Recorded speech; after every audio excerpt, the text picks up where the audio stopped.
Who in their right mind could think any of this was okay and acceptable? Now, this is the pre-show. We'll be live on the radio in 2 minutes. And you're very much welcome to call in, okay? The number's toll free. And you're welcome to call in regardless of what your viewpoint is. You don't have to agree with me. If you disagree with me, you're welcome to call in. And remember, and those of you that are new may not be aware of this, the calls are 100% screenless and unvetted. Nobody answers the phone. I just put you on hold. And when you hear me say, what's your name? Where are you calling from? That's the first time anyone's heard who's on the line. So we take calls live. The number's toll free and pinned in the live chat. And the calls are 100% screenless and unvetted. And all opinions are welcome. Now, no profanity is allowed because we're going to be on the radio in just over a minute. But I want to hear some thoughts on this left-wing violence that is just endless all over this country against the president and the Trump family. I mean, we had this massive assassination attempt at the UFC fight as an example, right? It was a major plot. There were more than a dozen assassins involved, and it was planned and organized by an illegal Mexican. Hardly a mention about it in the news. Even the Secret Service and FBI that are handling the investigation in Ohio, because that's where the illegal Mexican was living, they had a press conference, still next to nothing in the media. They were planning to take out everybody at the UFC fight, at the White House, and across the street, the regular people that just showed up as tourists. All right, we're 15 seconds away from the show beginning, so I'm going to open up the show, and if you're on hold, hang in there. Again, if you'd like to call in, the number's toll-free and pinned in the live chat. All right, stand by. Here we go. Welcome to the program, everyone. My name is Brian Craig. You are listening to Florida's longest running radio show, the Steve Kane Show, on the radio since 1977, celebrating 49 years on the radio. All right, we got a big story today that's not in the news, but I'm going to share it with you. A man was arrested in New York yesterday for threatening to kill Don Jr. And, when I'm doing my show prep in the morning, and there comes a point when I'm doing my show prep that I have to decide what my lead story is going to be. I'm going to go through all the details of this in a few minutes, guys. So, yeah. A man was arrested. He is in jail right now for threatening the life of Don Jr., and this is not in the news. I have the statement from the Justice Department and a couple of local news stories in New York from the Rochester area. It's not in the national news, at least not yet. They don't want you to know about this left-wing violence issue we have, this problem we have in this country. But in the mornings when I'm doing my show prep and I go through the news, there comes a point, and it's usually pretty obvious as soon as I see the story, what my lead story is going to be. And when I saw that there was this man was arrested for threatening the life of Don Jr., this is the second threat and plot against one of the first children. If you remember, a couple weeks ago, a man was arrested in Turkey. He was planning to blow up Ivanka's house in Miami, remember? So we've had threats again, and he was arrested as well, thanks to the Turks. Had an assassination attempt on the president in Turkey from the Iranians last week. The UFC fight plot, the illegal Mexican plotting a massive strike at the White House, the press club. I mean, it goes on. And when I first saw this story about this man arrested for threatening the life of Don Jr. yesterday, I knew this was going to be my lead story. And, for my YouTube channel, I have to put together a YouTube thumbnail, come what the title is and all that stuff. And when I'm doing this, I realized something that and this is so crazy, that in some ways, I feel like there's been a format change to the program. And, this is a program where we cover, discuss, and analyze the political news of the day. We've been doing this, Well, Steve's been doing it for 49 years. I've been doing it for like 36 years this year, 35 years, And we cover the political news of the day. We cover the stories, we analyze them, we give you our opinions, we take your calls so you can share your thoughts on the political news of the day. And because of this epidemic of Democrat, liberal, left-wing, never-Trumper political violence in this country, I feel like we're becoming a true crime program. Really. Because every few days, some Democrat is out there threatening or attempting an act of violence against the president or a member of the family.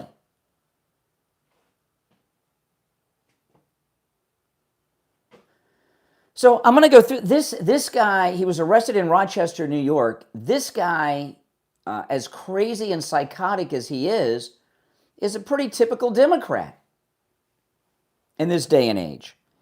And what he did is crazy. Thankfully, they arrested the bum. And I bet you that I'm the first person for most of you that you've heard talk about this, because there's a media blackout on this story. This is the press release. Do I have time? Yeah, I got time. This is the press release from the United States Attorney's Office in the Western District of New York, because that's where the man was located, and that's who's handling it. Rochester man charged with threatening President Trump's son, Don Jr.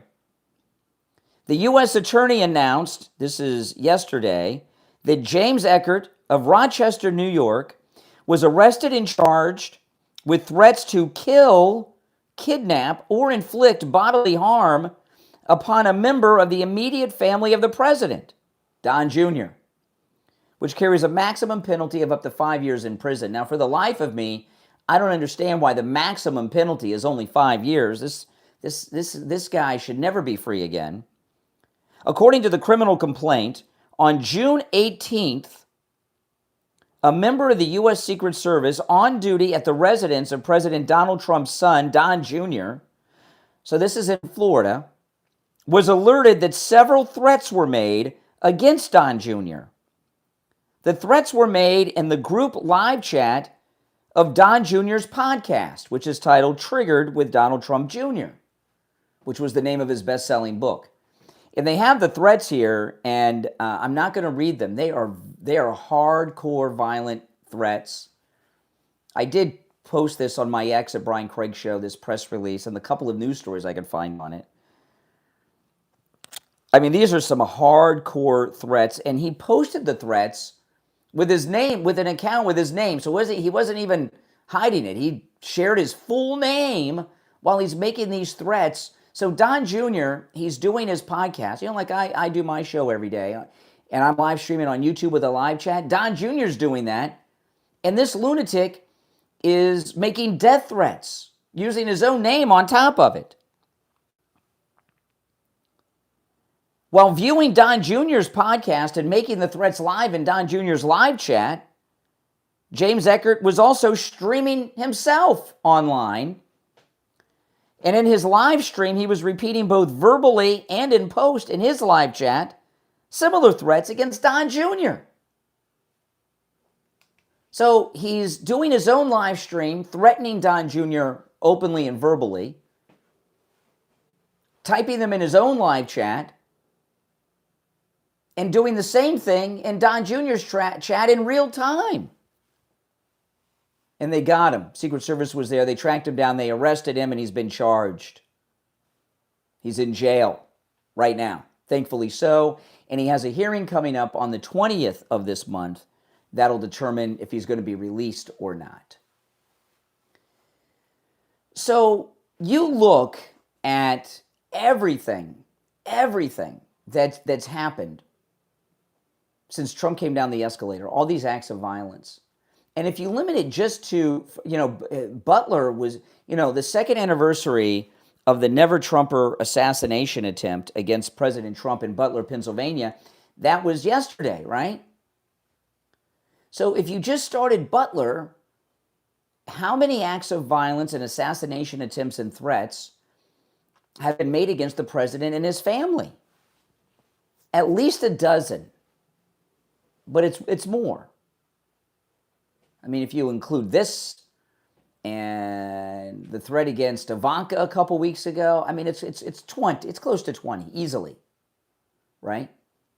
The guy that drove down from North Carolina got on Mar-a-Lago property, the sniper's nest over by the airport in Palm Beach. Remember that? I mean, these things, it's endless. And when they happen, the Democrats, and we saw this with Don Jr. or with Lindsey Graham over the weekend, that they don't care. The Democrats, the left, believe that if you disagree with them, you shouldn't be alive. I mean, how many of them had been saying over the weekend that it's a better world without Lindsey Graham? Think about that craziness. So, what's happened with the Democrats? Why are the Democrats so violent? Why are they so out of control? And how do they process that it's okay to be this way? And why has the media not reported this story that I'm sharing with you? We're going to take our first break of this Tuesday morning, and I very much want to hear your thoughts on this. The number's toll-free, 888-465-2631, 888-465-2631. It's a toll-free call no matter where you're listening, all right? 888-465-2631. My name is Brian Craig. This is the Steve Kane Show, Florida's longest running radio show. When we get back, we'll get to your calls right after this. All right, we're clear. Now, those of you on hold, stand by. I'll go to the phones after the break, so you're going to have to hold on through the break. But I do want to hear your thoughts on this. Now, you got to be respectful, no profanity, and don't get yourself in trouble. Try, those of you that are liberal, try to be a decent person and not talk inappropriately, if you can at all do that. If that's in any way possible for you to do, don't be inappropriate. Okay, now I do have some local stories on this threat. Let me see, here's another one. And I should be reading this in the mainstream press, but I'm not. This is from WGRZ TV. WNY man accused of threatening to kill Don Jr. This is the local news, okay? A Rochester man, James Eckert, faces charges of threatening to kill Don Jr., according to the U.S. Attorney's Office. According to the U.S. Attorney's Office for the Western District of New York, he was arrested and charged with threatening to kill, kidnap, or inflict bodily harm upon a member of President Trump's immediate family. Secret Services, and that's it. That's all they got. One line. And it's even a local story for them. Let me do a Google search and see what I can find here. Let me do another Google search and see if there's been any stories that have dropped since I last searched. Okay, let's see here. Donald Trump Jr., man arrested, threats. Let me just Google that. Okay, what do we got here? Yahoo News, local news, therap.com, Democrat and Chronicle, WXXI News. I don't see any CNN or Fox News or anything. Do you? Look at this. A Facebook post, Spectrum News. And these are all just copied and pasted of the original press release. These aren't even news stories. WGRZ, WVBB, all local little news stories. Look at this. An X post, the New York Daily Record, whatever that is. These are all local stories out of New York. Okay, let's see what's the lead story in the New York Post. A Cuban that was let out of prison after hijacking a plane. I mean, are you kidding me? Nothing in the New York Post, even though it's in all the local news. Look at that. Nothing in the New York Post about this.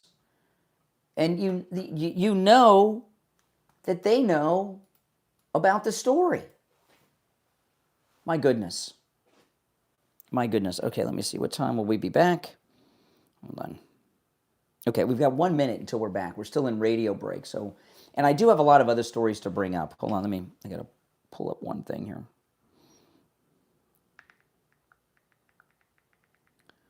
Okay.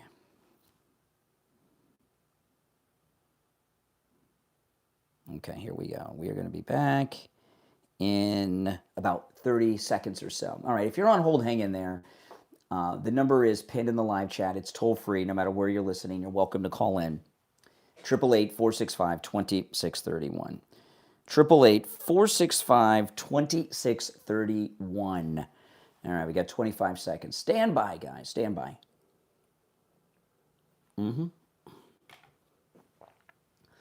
Definitely. This is just a whole nother world we're in. 10 seconds.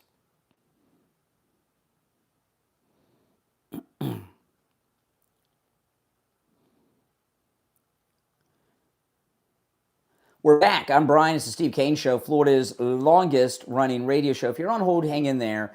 Before I forget, I want to mention this ICE shooting in Maine. All right? This is just insanely crazy to me. Last week, we had this Graham Plattner story out of Maine. Graham Plattner was forced to drop out of the race. He gave a bizarre narcissistic exit speech like he's somebody.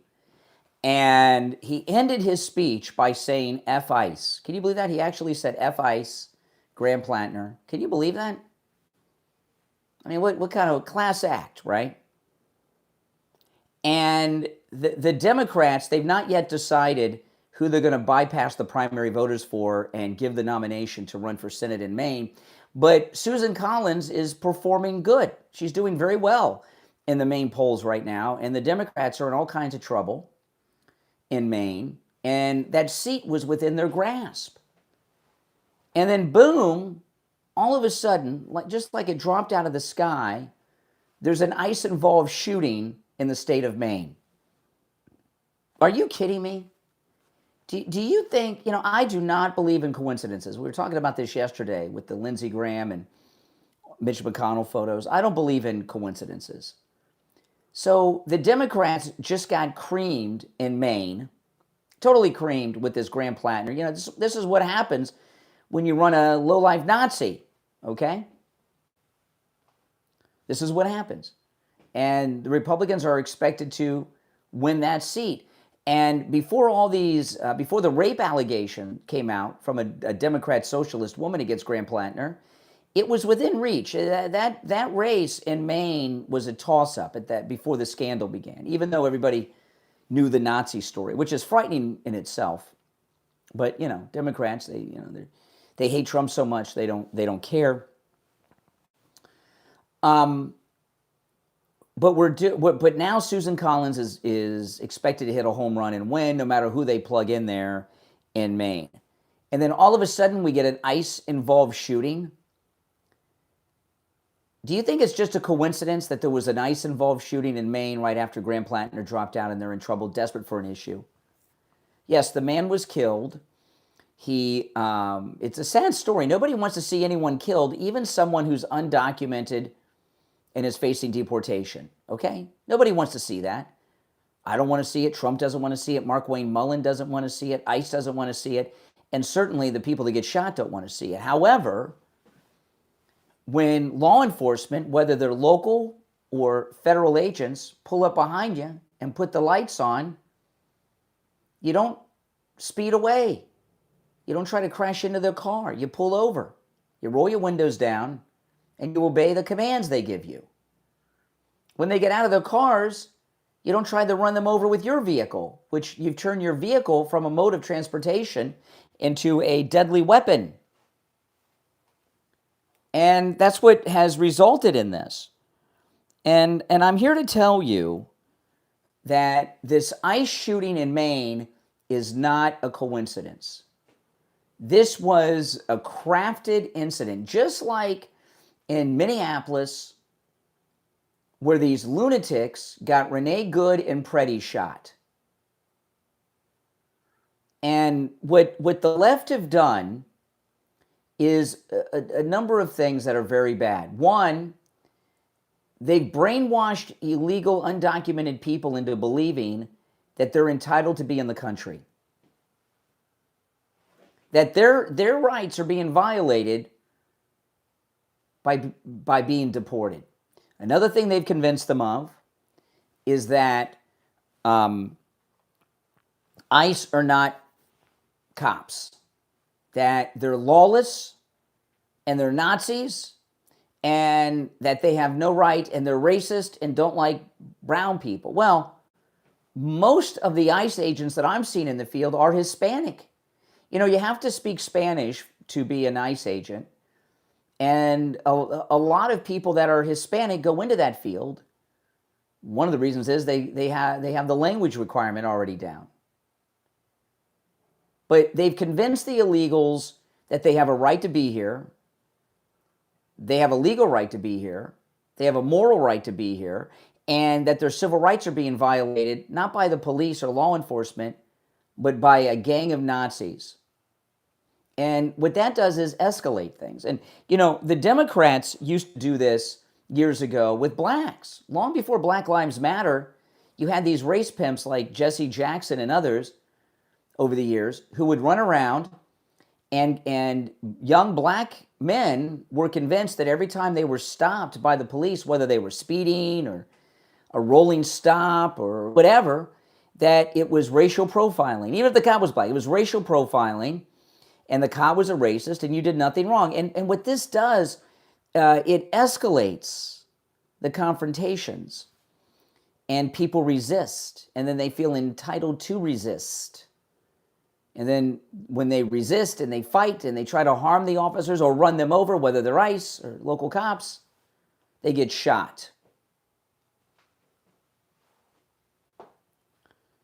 And you look at what's going on in Maine. Do you believe that it is just a coincidence that there was an ICE-involved shooting with an undocumented Colombian in Maine yesterday? Do you think that's just a coincidence? No way. Did you see these leftist lunatics that showed up at Susan Collins' office yesterday? What were they doing there with all those signs? How'd that happen? How did they organize that so quickly? Just to show up like that at her office with a chant that they all seem to know the words to. Now, I'm sorry to tell you that this is fake stuff that we're seeing here. It's all planned and orchestrated by these evil never-Trumper leftists, whether it's the communist or your regular neighborhood Democrats. But they're creating these incidents that are getting people shot and killed for political gain, and they think it's worth it. I mean, look, you go back and look at that video of Renee Good and her girlfriend, her wife. That's a sad video. Renee Good and her wife, they didn't think they were doing anything wrong. They thought that they were out there doing good. You can see it in their faces. Why? Because they've been brainwashed by the Democrats and the fake news media. And they've been brainwashed to think all kinds of things that are just not true. Same goes for Preddy. Preddy had a pistol on him. Who shows up to a political event with a pistol and gets into a fight with federal agents from ICE? Lunatic, brainwashed, useful idiots that the never-Trumpers and the liberals send out there to stir up trouble, to try to get narratives going. You know, the left are all about creating events to get news stories and events going. Look at Ro Khanna in Israel. This idiot flew to the West Bank, starts walking into a military control, tries to get past a military post without letting anybody know he's over there. The army stops him and he's trying to play the race card. He was trying to create an incident. And it backfired on Ro Khanna. He looked like what he is, a complete idiot. Now, I want to talk about Lighthouse Medical. Those of you suffering from neuropathy, Lighthouse Medical is amazing. Lighthouse Medical have a treatment for neuropathy that works and it lasts. I've seen it work not just on Steve Kane, but many people in this audience. And what I've come to learn since my visit to Lighthouse Medical recently is that people at all stages of neuropathy are not only seeking treatment at Lighthouse Medical, but being rid of their neuropathy symptoms. No matter what stage of neuropathy you or your loved one are in, call Lighthouse Medical and schedule your no-charge consultation. Now, you got to mention you heard about them on the Steve Kane Show. They only offer the no-charge consultation to our listeners. It works. I've seen it work. They are giving people their lives back. The pain, the suffering, being homebound. Get your life back. End all of that. Get out. Be able to go out to eat. Be able to go to the mall. Be able to go shopping. Be able to go on vacation. Call Lighthouse Medical right now. 754-222-6642. 754-222-6642. That's 754-222-6642. And online, lighthousemedicalcenter.com. All right, we'll take our break for the bottom of the hour. Come back with more right after this. All right, if you're on hold, stand by. We'll take a quick break and be right back.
All right, we'll be back shortly. We're still in radio break. Let's see, we'll be back in just over a minute. I know, this is really a scary time when you look at the liberals. I mean, I was just looking during the break. I haven't seen a single mainstream story about this threat against Don Jr. The reason that it's important to cover these stories, like the threat to Don Jr. as an example, is so that you can stop the future threats. Because of Comey and others around the country, it started with Kathy Griffin in President Trump's first term. These people are allowed to get away with things that are illegal. People lose not only do they lose the fear of doing these things, but they feel that it's okay, right? All right, if you're on hold, hang in there. Oh my goodness. It really is. It's the left, and they're getting worse. The more successful we are, the worse they're going to get. All right, hang in there.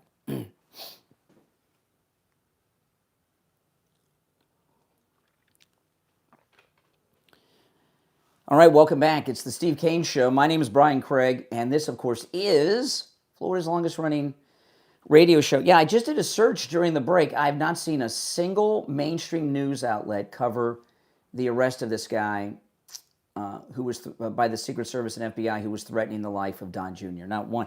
You know, we've moved into an area where of the left, and it didn't just happen yesterday. It's been going on for a while. That there's no getting along with these people. You know, J.D. Vance, who's in line to be the second MAGA president, right? When J.D. Vance hosted the first Charlie Kirk show after the Never Trumpers assassinated Charlie Kirk, he did that show from the White House, and it was incredible. And if you've not seen it, you really should go and take a look at it. And what Charlie Kirk's first show with J.D. Vance, there was a lot about it that was very, very historic and memorable. But I remember J.D. Vance said, there's no middle ground with the left anymore. There's no place to come to agreement with. If you don't agree with them, they want you dead, right? You know, and with the death of Lindsey Graham is... still talking about him like he's. It's hard to believe Lindsey Graham's gone, isn't it? It really hasn't sunk in yet. But Lindsey Graham was a guy that everybody liked, and it's not that he played both sides of the aisle. He was a conservative, but he was likable, and he could get people together and that disagreed and get things done. President Trump was talking about that yesterday. If he had a problem with a Democrat, sometimes he'd call Lindsey Graham, and Lindsey Graham would get things taken care of. Out of all of the Republicans on the scene today, the senior Republicans that you see on TV all the time and everything, Lindsey Graham is like the least offensive to the left out of all of them, right? Because everybody likes him, he gets along, he's a middle-of-the-road guy. He was a middle-of-the-road guy when it came to personalities, right? And when he dies, they're talking about how much better the country is without him, that he did so much damage to the country. And my thinking is, well, wait a minute. If Lindsey Graham, who is the least offensive of Republicans out there, if they're happy he's dead and they're talking about how he got what he deserved and the country is so much better without him, what are they thinking about the rest of us? Right? I mean, you know, if you're celebrating Lindsey Graham, you can't be redeemed.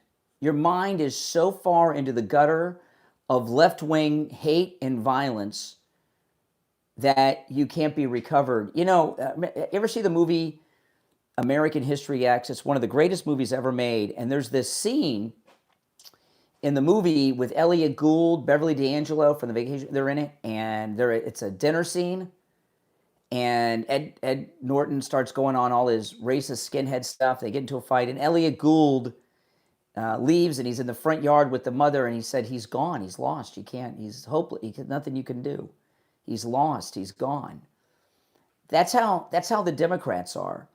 And it used to be that you could have discussions with the Democrats. That doesn't mean that they were right. It doesn't mean that liberals were ever right.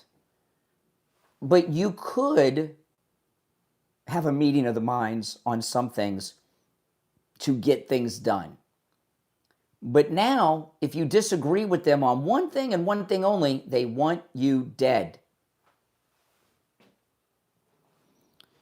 And, you know, this has happened for a number of reasons. One of it is, you know, not only are they out of power, they don't see any future where they can return to power. That's one reason. It's a big one, right? And they're spoiled babies over that. But most of the reasonable people in the Democrat Party have been red-pilled and left. And I saw this clip on X this morning from the Five. I don't know if it was Jesse Waters or Greg Gutfeld, one of them. I think it was Gutfeld, but I could be wrong. And they said, it says a lot about the Democrats that the most reasonable person in the Democrat Party is James Carville. James Carville's a crazy man. And when you have a guy who's as crazy as James Carville sounding reasonable, that shows you how far they've gone.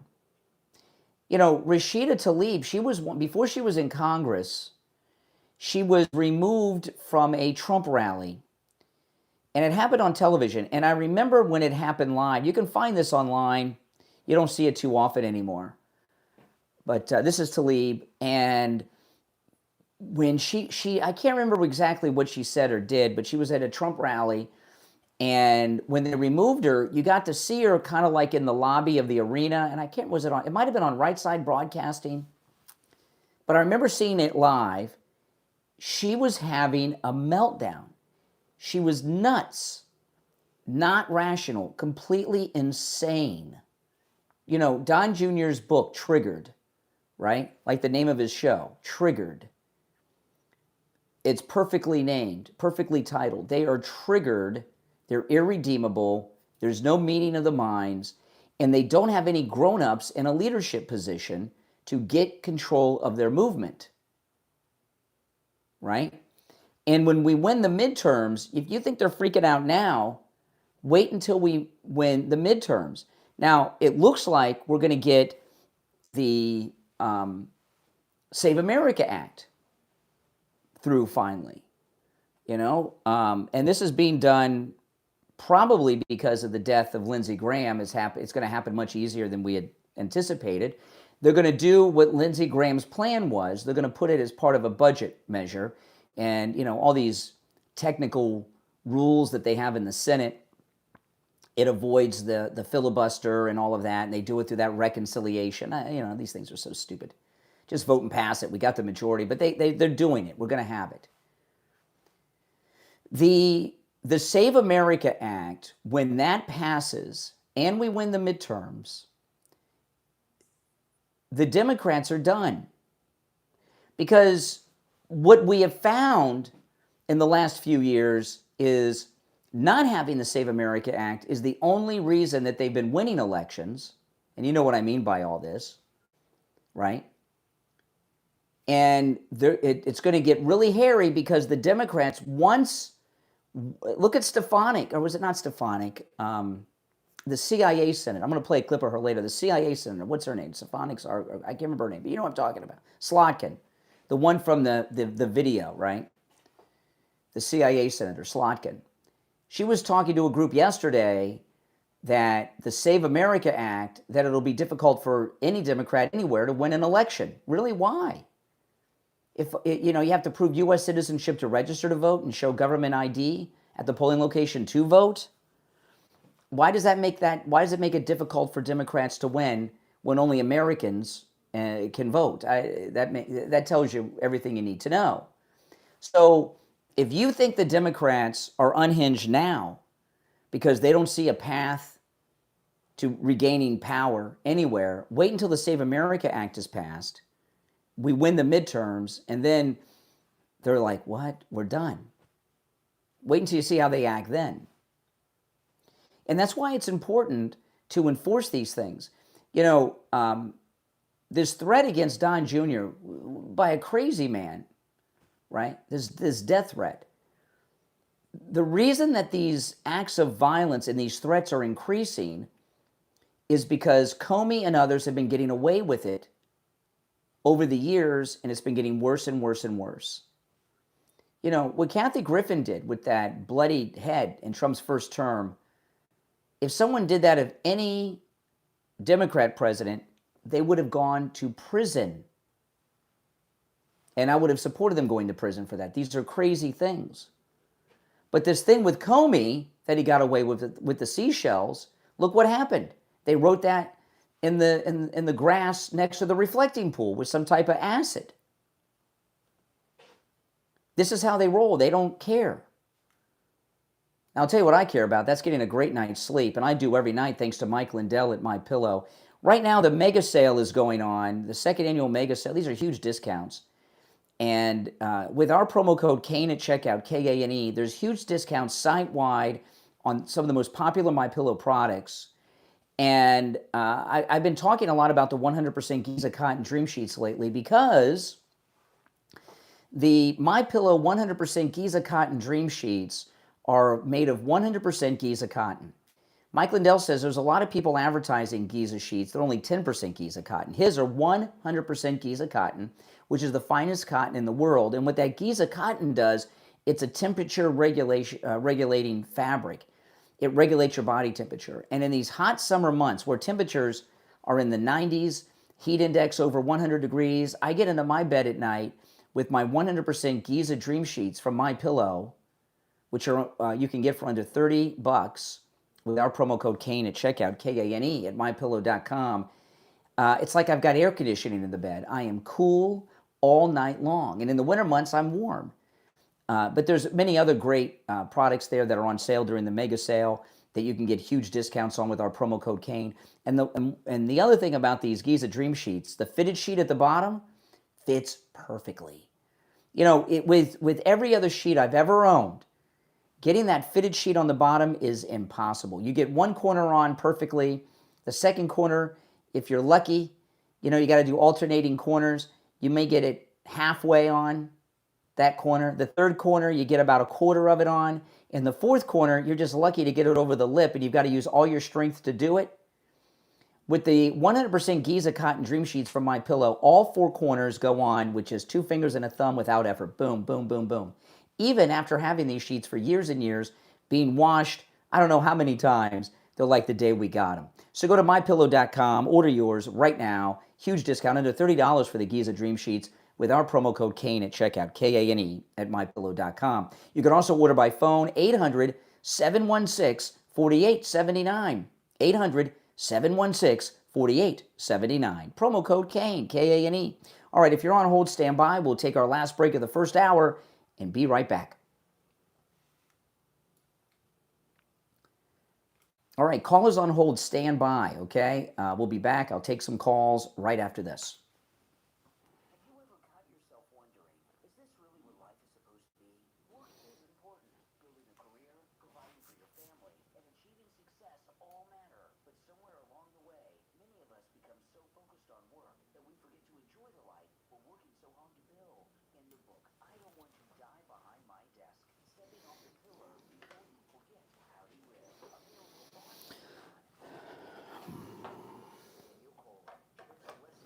on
All right, we got about little over a minute, and we'll be back. If you're on hold, stand by. I'll take your calls when we get back. Our number is toll-free, 888-465-2631. It's pinned in the live chat, 888-465-2631. You're welcome to call in about anything I brought up so far. And I don't see anything about this Don Jr. arrest anywhere. It's really upsetting to me because, when there's arrest like this, it needs to be in the media to let other people know, don't do this or you'll go to jail too, right? And boom, they just forget about all this stuff. They just don't want it to be known. We'll be back in about 45 seconds, so stand by. Oh boy, I know. The Democrats are out of control, friends. They're out of control. Let's see, 40, there we go. Okay, 30 seconds and we'll be back. Oh boy, and I got some audio I'm going to go through as well. I got a lot to cover today, a lot. I'll be so happy when we get the Save America Act passed. What do you guys think the president's going to talk about Thursday? I know they're saying it's not Iran and it's going to be about the election. That's possible, but I don't know. That didn't come from President Trump. What do you guys think he's going to talk? If it's that'd be awesome. But what do you think he's going to be talking about? The primetime address, 9 p.m. Eastern, Thursday. All right, stand by. We're back. You're on the air. What's your name? Where are you calling from? Good morning, Brian. Doc from Texas. Hey, Doc. What's up? Hey, man. How are you this morning? I'm doing well. How are you? Okay. I'm good. Hey, I just want to call and tell you, say this to you. I know you're not going to agree with me, but I'm going to say it anyway. I think every man, woman that works for ICE are cowards. Cowards? Are cowards. Does that go for all police and federal agents or just ICE? ICE. Why? Police officers are because yesterday they killed another man. Mm-hmm. No body cameras, no nothing. Mm-hmm. The wrong man. They're cowards. They weak. They scared. They cowards. Well, wait a minute. What's been reported, including by witnesses at the scene, is that he tried to run over the ICE agents. So what are they supposed to do? Run over? No, he didn't. Yeah. They're cowards, Brian. They're cowards. I'm gonna play. Hold on, Doc. When I'm done talking with you, I'm gonna play. I was waiting for somebody to call about this to play this. There's an eyewitness who gave an interview at the scene right after that I'm gonna play after your call. But when federal agents pull up behind you and put their lights on to pull over, what are you supposed to do? Brian, they are cowards. No. What are you supposed to do? They did not have to stop that man because that man was not wanted for nothing. They were cowards. That's a double negative, which means he was wanted for everything. No, he was not. Listen, not, Brian. when you were stopped, even if it's on a minor traffic violation, right? And you didn't do it, you're still required to stop, comply, and follow the orders of law enforcement. You're not getting what I'm telling you. Where's the body camera footage? Show me the body camera footage. Oh, like that would change your opinion? The Renee Good as an example. We must have seen 20 different videos from bystanders. We saw exactly what happened, and you guys just blacked that out. Cowards. So what would you do if somebody tried to run you over with a car? What would you do, since you're so brave? First of all, I'm not getting in front of a car. Somebody's going to run me over. Hopefully my training is better than that, because I'm not getting in front of a car. But cars move. Cars move, and they move faster than people. I'm not getting in a position where you can hit me. Come on. Training is better than that. Well, I'm going to play a training's better than that. Okay. I'm going to play a witness who was there, and he'll tell you what happened. All right? So again, one more thing. This situation with Iran, it just got out of hand, Brian. Trump doesn't know what he's doing. What do you mean it got out of hand? What's out of hand about it? What's out of hand? We back into the strait again. We didn't close it down. No, we didn't close it down. We've taken over the strait, and it's why? International water. Because we have no business taking over that. because the Strait of Hormuz is a stopgap for what is really air and water to the world, oil. And you have to keep the flow of oil going to keep the world going. And if it's not safe, let them do it. Let who do it? The It's Iranians? not, only reason it's not safe. Oh, it's not safe because there's some ships are not doing what they're supposed to do. Okay, all right. That was the first dump of the day, Mike. First dump of the day, and I don't think that may be our first dump with Doc. You know what Doc just did? You know what he just did? He did something to make me in the conversation. You know, there's with callers, with liberal callers. The rest of you on hold, hang in there. I'm going to play the witness in a second. With liberal callers to the program, and those of you that are longtime listeners, we've always had a lot of liberal chronic callers that become, characters on the show like Doc, And what happens to many of them, you don't hear from them anymore, right? And it's not because we've banned them, and just say, well, we can't handle your opinions. They do things sometimes to get themselves banned. Doc's not banned, but I think that was the first time we had to dump him on a call. If we had to dump him another time, I don't remember. And what a lot of callers do, it's like a lifeline. Remember on Who Wants to Be a Millionaire, you had those lifelines, phone a friend, ask the audience and all that, the 50-50. What a lot of these liberals do, these liberal callers, for a lifeline or an SOS, is they do something to force us to hang up on them, like Doc just did. It's really sad. But I was waiting for somebody to bring this up before I brought it up. This is a guy who witnessed the main involved ICE shooting, okay? And he was there, and this is what he witnessed, and he gave an interview right after. I would say 7:50. Oh, hold on. Let me cue it up. I don't have it all queued up. Hold on. And now, okay, here it is. And he's eyewitness account.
Okay, there you have it. Boom. So this is an eyewitness,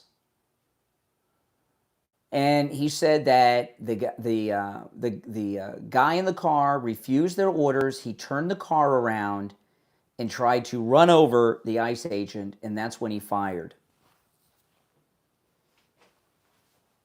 So I don't know what you're supposed to do. Are ICE agents supposed to allow themselves to get run over? And this running over tactic is so often used, it's almost like they're teaching them to do this, isn't it? And this was a witness on the scene who was interviewed shortly after. And that's an accurate, because no politics got involved yet, nothing. That's an accurate account of what happened. Now, you're not going to see him on the news either. He'll be on the news right after the Don Jr. arrest story is in the news. Now, if Don Jr. got arrested, that'd be all over the news. But the guy threatening the life of Don Jr. is not in the news. And they don't want this guy in the news either, because it doesn't fit their narrative. And what the left will do with this guy is they'll do a couple of things. They'll tune it out. That's one of their favorite tactics. They'll tune it out, or they'll say that he's white.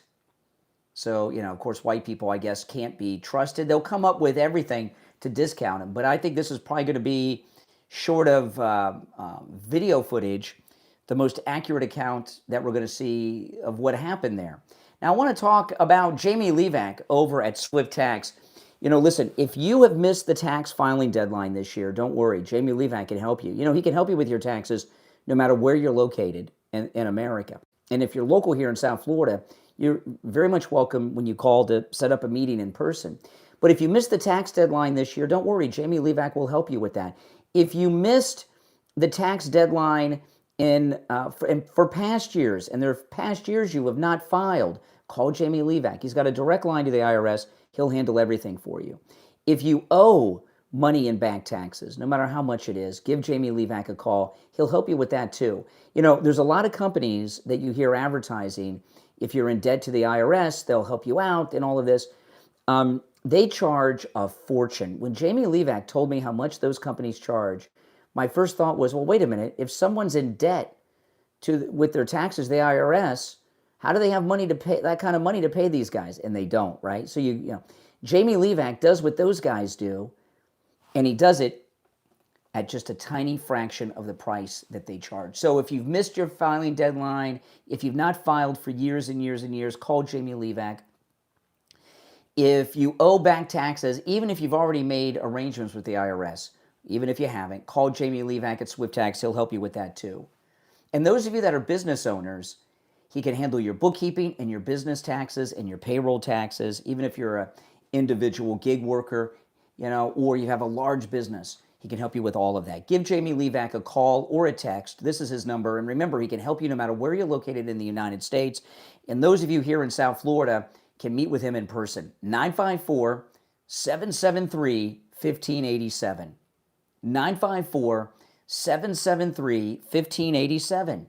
That's 954-773-1587 for Jamie Levac at Swift Tax. All right, 1 hour down, 2 to go.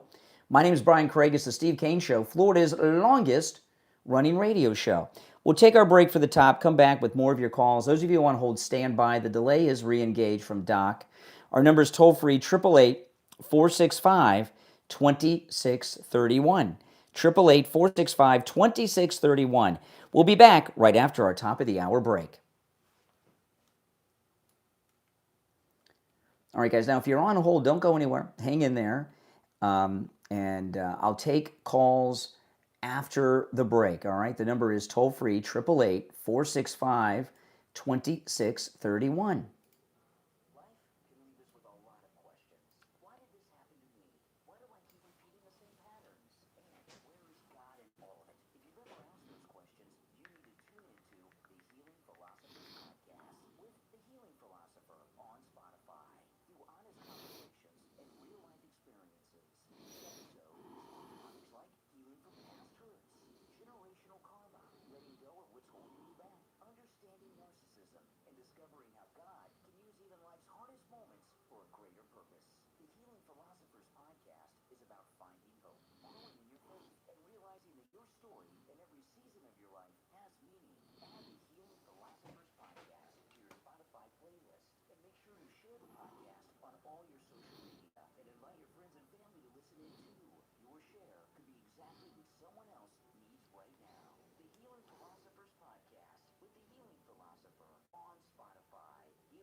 All right, we're still in radio break, so if you're on hold, stand by. So this ICE shooting in Maine, which I just don't believe is coincidental. This guy, he was evading a removal order, okay? And this is the eyewitness that saw the whole incident.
Okay, we got 30 seconds. We'll be back. That's an eyewitness to the Maine ICE shooting. Come on, guys. Give me a break.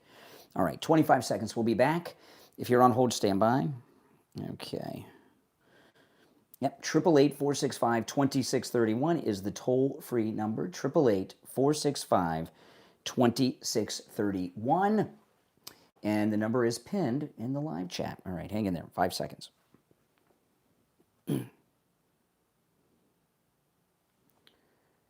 You're on the air. What's your name? Where are you calling from? Okay, there you go. That was his opinion. You're on the air. What's your name? Where are you calling from? Yeah, it's Richie. Good morning. Hey, Richie. Good morning. I want to talk about your topic, what you started off with violence that the Democratic Party has. Well, for people that are just tuning in, let me recap. A man was arrested in Rochester, New York, yesterday for making death threats against Don Jr. He was in Don Jr.'s live chat during his podcast, making the most graphic death threats you can imagine. And he was doing his own live stream at the same time making death threats. And I was talking about, first off, this story is nowhere in the news. And this is the second first child to have their life threatened in the last couple of weeks. There was a man arrested a couple weeks ago. He was going to blow up Ivanka Trump's house in Miami. So I was talking about these stories that aren't in the news. There's an epidemic of left-wing political violence in America going on. Absolutely, and that's what it all comes down into the ICE situation too, with the potential, with the riots again. And I'm going to tell you what I see. I see a Democratic Party that is 100%. Just divide, no matter what it is. In other words, you said they have no platform, they have no agenda. You had Biden get up there and say, they're going to put you all back in chains. Yes. So he was trying to scare the heck out of a whole race of people in this country. Mm-hmm. You had him stand in Philadelphia in front of Freedom Hall there, looking like the devil, saying that all white people and all MAGA people are out to take away your democracy. Correct. You got them at the Pulse nightclub saying the guy was against all gay and people and they had nothing to do with that. The ICE situation, they hope things like that happen because they've told everyone that ICE is Hitler and they're trying to break up families and throw immigrants out of the country. They have the Indians. They took your land. They stole you were on stolen. These people don't better wake up. All they're trying to do is to say this was bad. I remember as a kid in New York City, they had stick characters on cartoons. Yeah. They were almost silent cartoons. I think they were silent.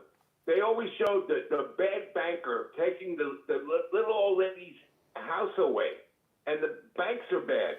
They have demonized. Yeah. Let's get to focus in more on what's going on. You're right. Okay, in Maine, a couple things about what happened in Maine. Number one, You think it's just a coincidence that there was an ICE-involved shooting in Maine with massive protest the day that Graham Plattner finally dropped out? This was an orchestrated event by the left, by the Democrats, Socialists, Communists. They were at Susan Collins' office within 3 minutes. This guy that was sadly killed was a Colombian illegal who was evading a removal order. And if he was captured and deported by ICE, he would be forbidden from applying to re-enter for 20 years. So remember, that's the way it works. And we've got an eyewitness who said he tried to run over the ICE. And this poor guy, this interview could be his undoing, because you don't think that they're going to, I would not want to be him today. These leftists, they want to shut this guy down. He needs, but this was a left-wing created incident in the aftermath of Graham Plattner to try to get momentum in Maine on their side against Susan Collins. Yeah, what happened in Minnesota too. I mean, not for nothing. The guy that they shot when he was wrestling, that took the gun to that protest. I saw it on Fox, but I didn't see it anywhere else. Where the guy, week before, the guy was with a kicking the cars and whacking. The guy was unhinged and out of control. I mean, and that guy has a gun? No. I'm going to tell you, he was like crazy. So my point being, you're 150% right. I don't think it affects the Democratic Party. I think this is what they want. They want chaos as long as President. I'm telling you, what they're doing is they're training these people to try to run over them. Right. It's happening too much. They're training them to run over over the ICE agents. It's happening way too much. Well, don't you? When they're coming out of the facility, when they were up in New Jersey, they were literally standing in front of the automobiles. In New York City, they're trying to block cars that are moving in the front of the car. And so if the agent steps on the accelerator and runs over one, boy, forget about it. Then they're out there the next day rioting and screaming. Yeah. And this is anti-American. You said they have no platform. They don't. You know what their platform is? Trump's got to go, MAGA's got to go, and that's their platform. Well, yesterday, Hakeem Jeffries was asked about this at a press conference yesterday, if they have like a platform or an agenda. He said, well, maybe later this summer they might have something. But, this incident in Maine, which is all over the news, it started going viral yesterday. This is a manufactured incident. These Democratic Socialist Communists somehow set this. They probably gave a tip to ICE about the guy's whereabouts to create the incident. When I saw the people when I saw there was a shooting in Maine, I'm like, are you kidding me? Out of all the states, Maine. Hakeem Jeffries, you brought him up. I'm getting so tired of that guy. He talks like a robot, and he would blank stare into the camera, saying this President Trump's war with Iran was a war of choice. Yeah, it was. What choice did we have? An atomic bomb with the crazy people with an atomic bomb, or take them out? Richie, the reality is, all wars are wars of choice. Did we have to go to war with Japan after they bombed Pearl Harbor? Did we have to go into Afghanistan? There's other things you could, after 9/11. They're all a war of choice when you're being attacked. You don't have to declare. We were attacked. The USS Cole was attacked, and Bill Clinton did nothing. The towers in Africa were attacked. Bill Clinton did nothing. SEAL Team 6 was killed. Obama did nothing. All these. It is a choice, but it doesn't mean it's bad. No, but Hakeem Jeffries, if he would have opened his mouth, say, in World War II, after Pearl Harbor was attacked, can you imagine if he said, when the President Roosevelt declared war, you got a Hakeem Jeffries saying, this is illegal, unjust war, war of choice? Mm-hmm. This is crazy crap. All right, Rich, I got to move on, but I agree with everything you said today. We don't always agree, but I agree today. You're on the air. What's your name? Where are you calling from? Michael from Burnley, Coral Springs. All right, Michael, what's up? Listen, a couple of things. I know you purposely put on that buffoon Doc just to annoy us. No, I took the calls randomly. I didn't know it was him till I heard him say it's Doc. Well, you continue letting him come on, but it's interesting though. Anyway, the reason I called, I made up 2 shirts, 2 T-shirts, just out of annoyance. One of them is black with white lettering. It says "Straight Pride," that I wear every Gay Pride Month. Okay. The other one, which I just wore which I wear as often as possible, it says "Destroy America, Vote Democrat." And Yeah. I can't tell you. I like that I one. just wore that on. Yeah, I just wore that on Sunday. I can't tell you, just to uplift people, your listening audience, in case they're that's good. getting annoyed and everything. That's a good. There's a good. I can't like tell the you second one. I like the second one's really good. I would stick with the second one. Well, the first one's appropriate at the right time. Why? I can't be proud to be straight.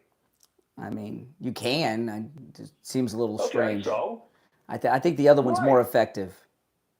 Well, it is, but they're 2 different situations. Yeah, okay. I wear the straight pride one to Starbucks and Barnes and Noble.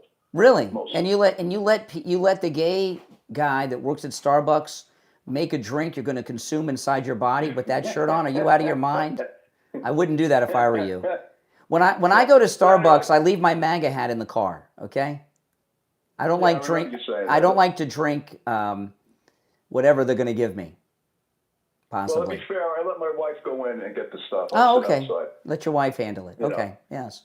Yeah, but as far as the Democrat shirt, I want to tell you, I can't tell you how many thumbs up and love the T-shirt I got from people. You're in Coral Springs. You said you wear it in the Barnes and Noble.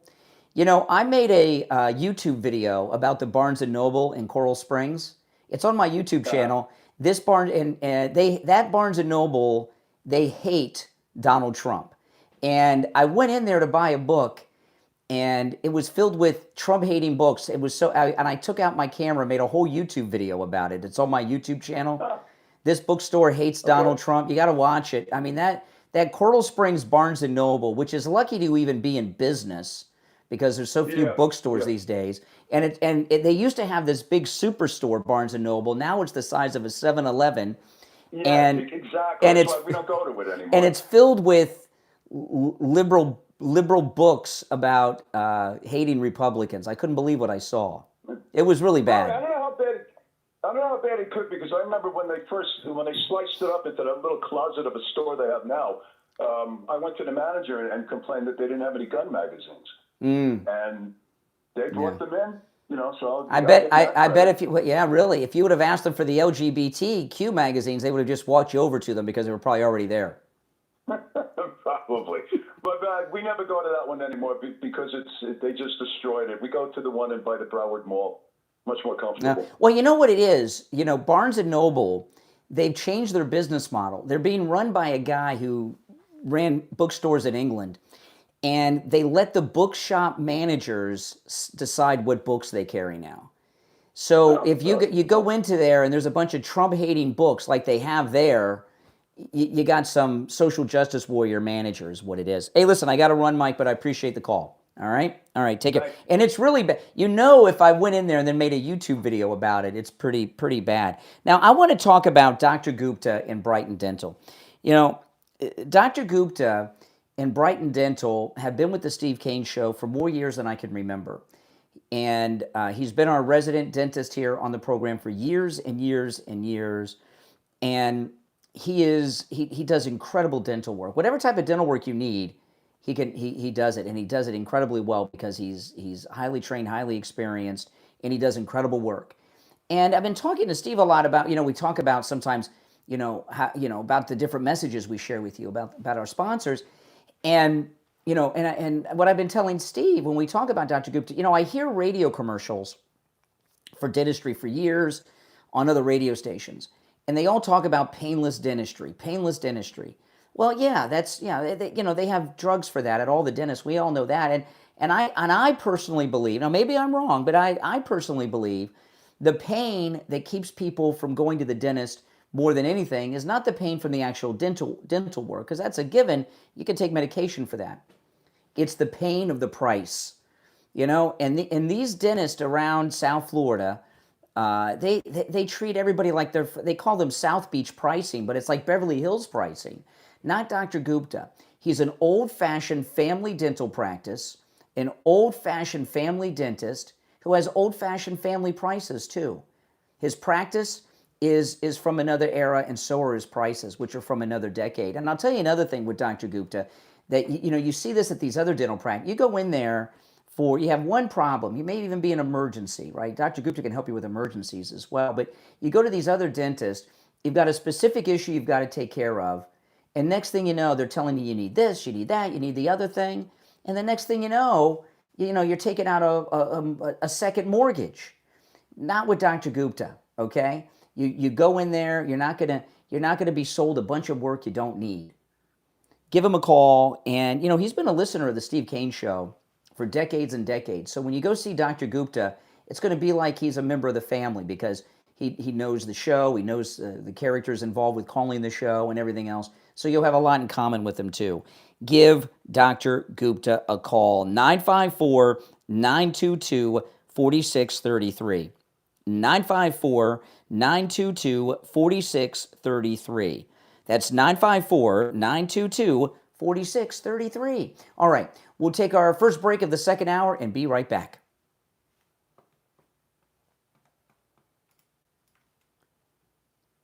All right, those of you on hold, hang in there, okay? I'm going to take a quick break, all right? Don't go anywhere.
All right, we will be back in just over a minute. If you're on hold, stand by.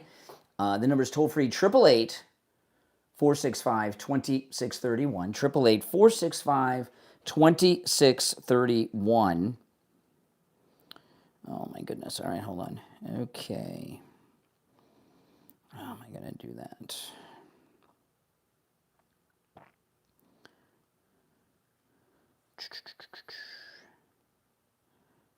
Okay, we've got about 40 seconds and we'll be back. Oh, man. I still can't believe Lindsey Graham is gone. It just has not sunk in yet. It's crazy, isn't it? ICE are welcome everywhere. It's the United States, okay? Sorry.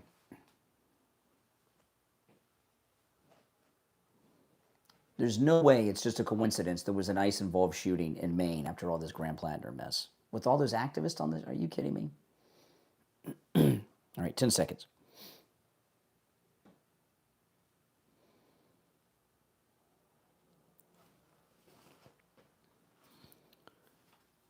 All right, we're back. It's the Steve Kane Show. I'm Brian Craig. Our number is 888-465-2631, 888-465-2631. Okay, so yesterday, President Trump announced that he's going to have an address to the nation Thursday night at 9 p.m. We're not really sure what it's about. They did say it's not Iran. And then, not long after that announcement, there was a story that the liberals had picked up on, that there was a leak that said it's going to be about his election investigations. And maybe, I hope so, but that would go along with the passage of the Save America Act. But what are your thoughts? What do you think it is going to be about? Thursday night, prime time, and it's not Iran. What else could it be? You're on the air. Yeah, hey, No. you know, I call these people liberal terrorists. I think that's a pretty good name. I don't know if you'll run with it, but we'll call them liberal terrorists, including the illegal. Nothing you say would I ever run with. Well, you know, when you go against your own people, you lose your country. I'm voting for Trump. Yeah, okay. Yeah. See, the reason is this guy with the cartoon voice, he's been calling for years. He's a liberal hater, so he's one of these that, the problem is he has such a distinct voice on top of his mental problems, he can't disguise it. And he always tries to pass himself off as conservative, one of your own. Oh, my goodness. If white supremacy and all this stuff was really in the conservative movement, liberals wouldn't have to pretend to be conservatives and say racist things. It would just happen, right? But anyway, so we don't know what this is going to be about, but Thursday night in prime time. But it did come out yesterday that, and this is probably happening because of the death of Lindsey Graham, that we are going to get the Save America Act passed. And they're going to do it in a way that doesn't involve nuking the filibuster, which I don't understand why they care about that, but they, other than that they want to slow things down and not get it passed. But they are going to put it as part of a budget issue, which means it'll go through. And this is the beginning. In fact, when the Save America Act is passed and is in effect, and in many places it'll be, if they pass it now, the Save America Act will be in place in a lot of the country, not the whole country, but by the presidential election, it'll be in effect everywhere. Okay? And when that happens, it's done for the Democrats. They are done. We are going to get when the Save America Act is passed and the Save America Act is in place, we're going to get what we've never gotten in any of our lifetimes. We're going to get a free and fair election in this country that is a true representation of what the American people voted for. And that's what has the Democrats panicked. This is Slotkin, the CIA senator yesterday. And this really is making the rounds. She's talking to a group of Democrats about the Save America Act.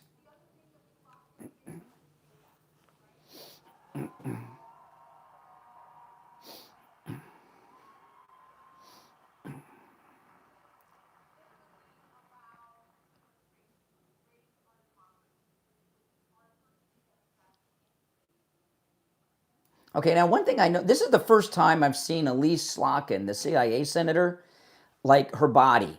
I've seen her head, because she's like a talking head on TV all the time. She wears like the baggiest clothes I've ever seen. Her face is not representative of her body. But anyway, she has like a normal size face, and her body is in a different proportion than that of her face. I'll tell you that.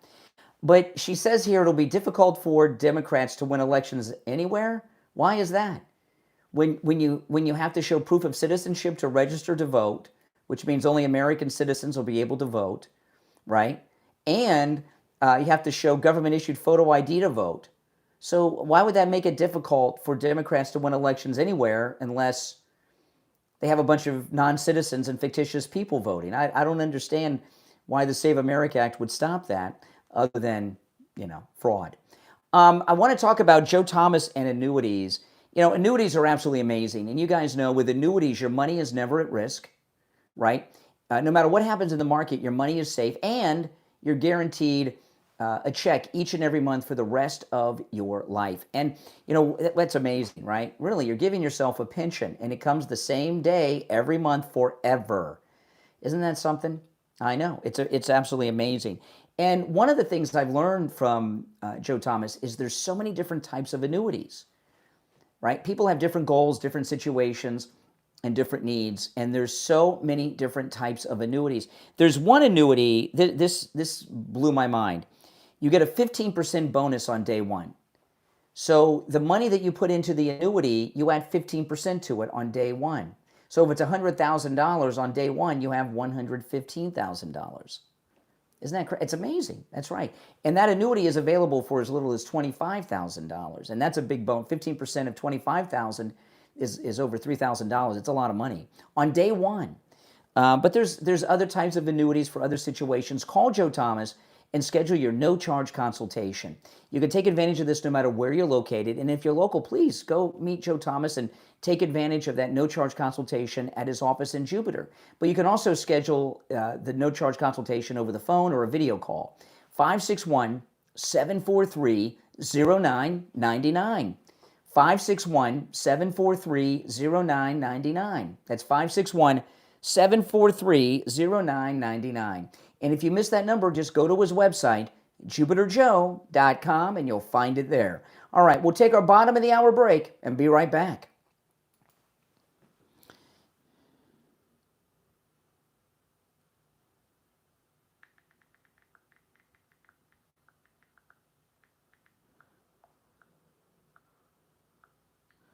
Okay, hang in there, guys. If you're on hold, stand by.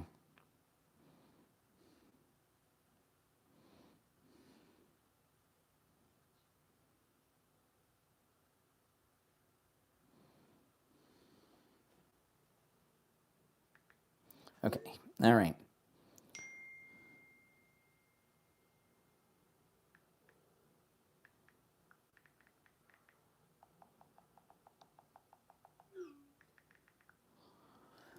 Okay, if you're on hold, hang in there, guys. We're going to take a quick break, all right? Be right back.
I have to pause this for a second. Yep.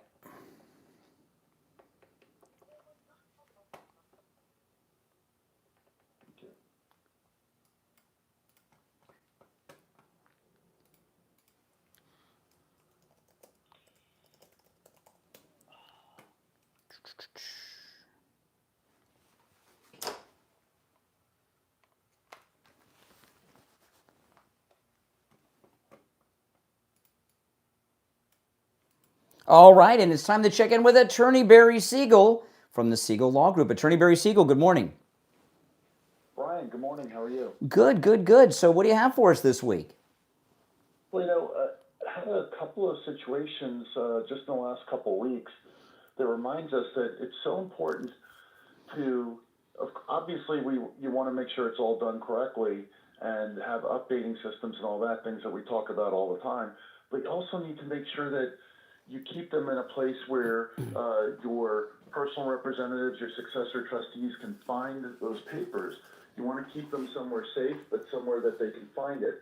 I've had two situations within the last couple of weeks. One with a person who only had some of the documents and some of the documents missing that have been found, but it's been a couple of years, would have made a huge difference. So that was one thing. And then another thing where there's another situation where there's a family where the person had done a estate plan in another state. They had done it, an updated one in Florida, but the family can't find it.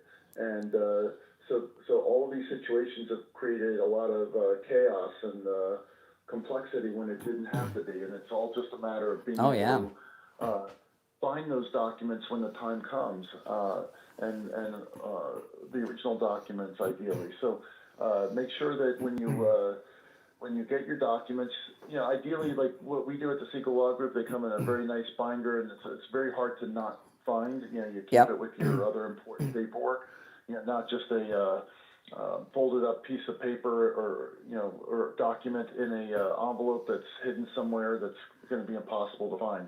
So that's my advice today. Make sure it's somewhere where your loved ones are going to be able to find it. Absolutely, that's important. If they can't find the trust, there's some big trouble about that.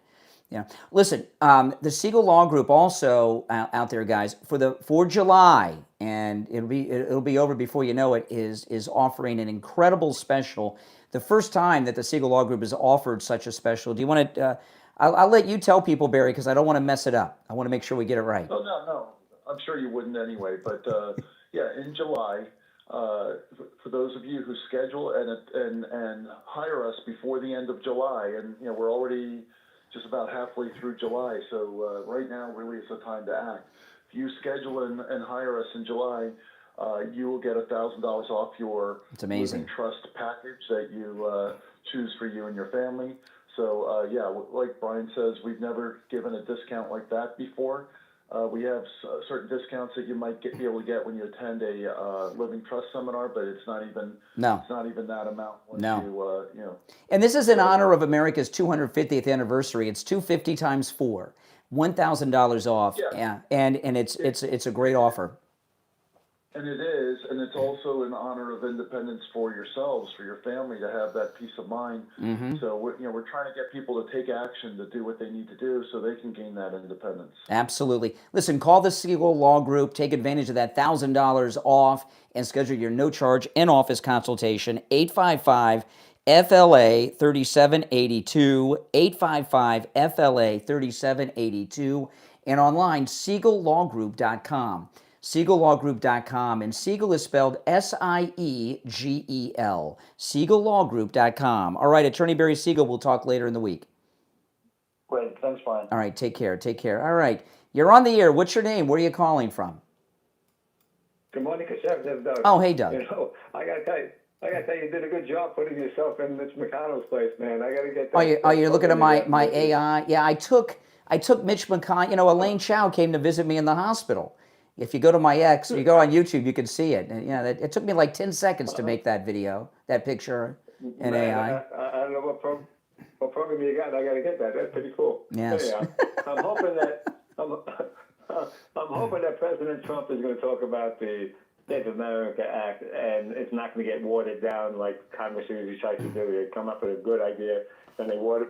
I'm sure the Democrats are saying, "Well, all right, if that happens, we're in trouble." But we still have the mail-in ballots, and we still have the rigged elections, and we can have. Well, you got to remember with Donald Trump, President Trump always asks for more than he wants, so that he can so we can think you're getting some things from him when you're really not.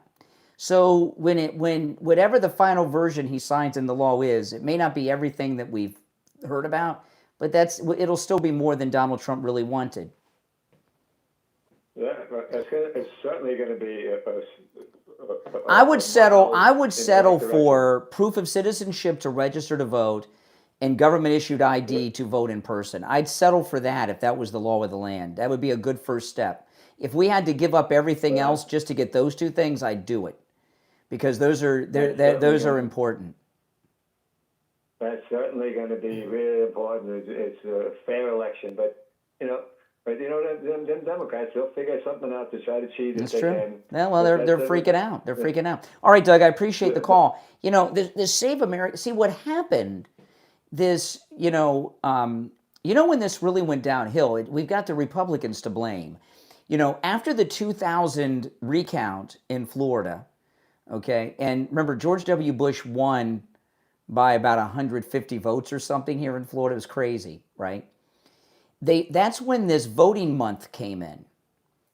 And voting month, it used to be that absentee voting was just for people that were going on long vacations. Like someone's going to take a round-the-world cruise, they'll vote absentee.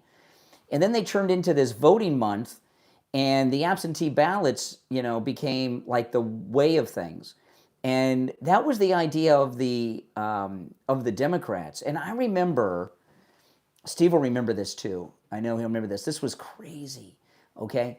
This was after the 2000 recount, and the voting month came in, and then we had the electronic voting machines for the first. Do you guys remember the electronic voting machines when they first came in? And we had a senior member of the Democrat Party for the entire state of Florida, and he told us during the break. He says, "We got to get rid of those." And Steve said, "Why?" And he says, "They're too accurate." It's like, what? I thought he was joking, but you know what? He was serious, and I realized that's how Democrats talk to each other.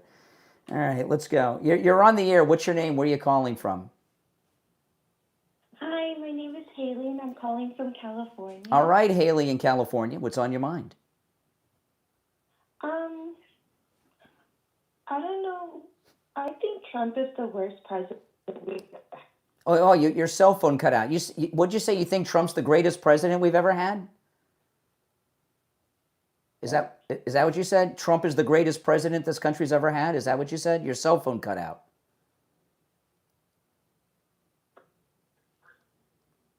Hello? Hi. Yes. No, he's the worst president we've ever had. The worst? He's terrible. Okay. Yeah. Are you serious? You pulling my leg? Are you serious? No. Okay, give me an example. Okay, he's the worst. Give me the worst thing he's done. No profanity. He was liable for SA. He was liable for what? He was liable for SA.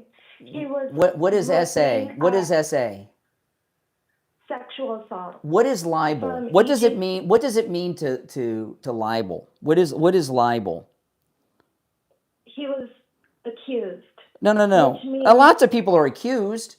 Accused is what does libel mean? You say he was liable for sexual assault. I don't understand how you can be liable for sexual assault. But I went to school in Florida. You're out in California, where I'm sure you have a superior education system than we do in Florida. Mm-hmm. So liable for sexual assault. How do you do that? What does that mean? How do you what does the word libel mean? It means that he was actually I'm sorry, I'm trying to think of. I know. Hey, trying to defend liberalism is difficult. It's hard. No, I'm trying to find the word. Well, here's the question. Libel. You said he was liable for sexual assault. What does the word libel mean? It means that a jury of 9 of his peers agreed that he sexually assaulted. No. The word libel. You said libel for sexual assault. What does the word libel mean? Do you know? If you don't know, I'll tell you. Libel. Do you know what it means? You can tell me if you want. Okay, libel is a false statement that you make in writing, right? You make a false statement in writing. That's what libel is. If you libel someone, you've written something that is untrue. You've libeled them. Sexual assault is a physical act, right? Yeah. So how do you commit a libel sexual assault? How does that work? I don't understand, because sexual assault is a physical act of violence. Libel is the written word.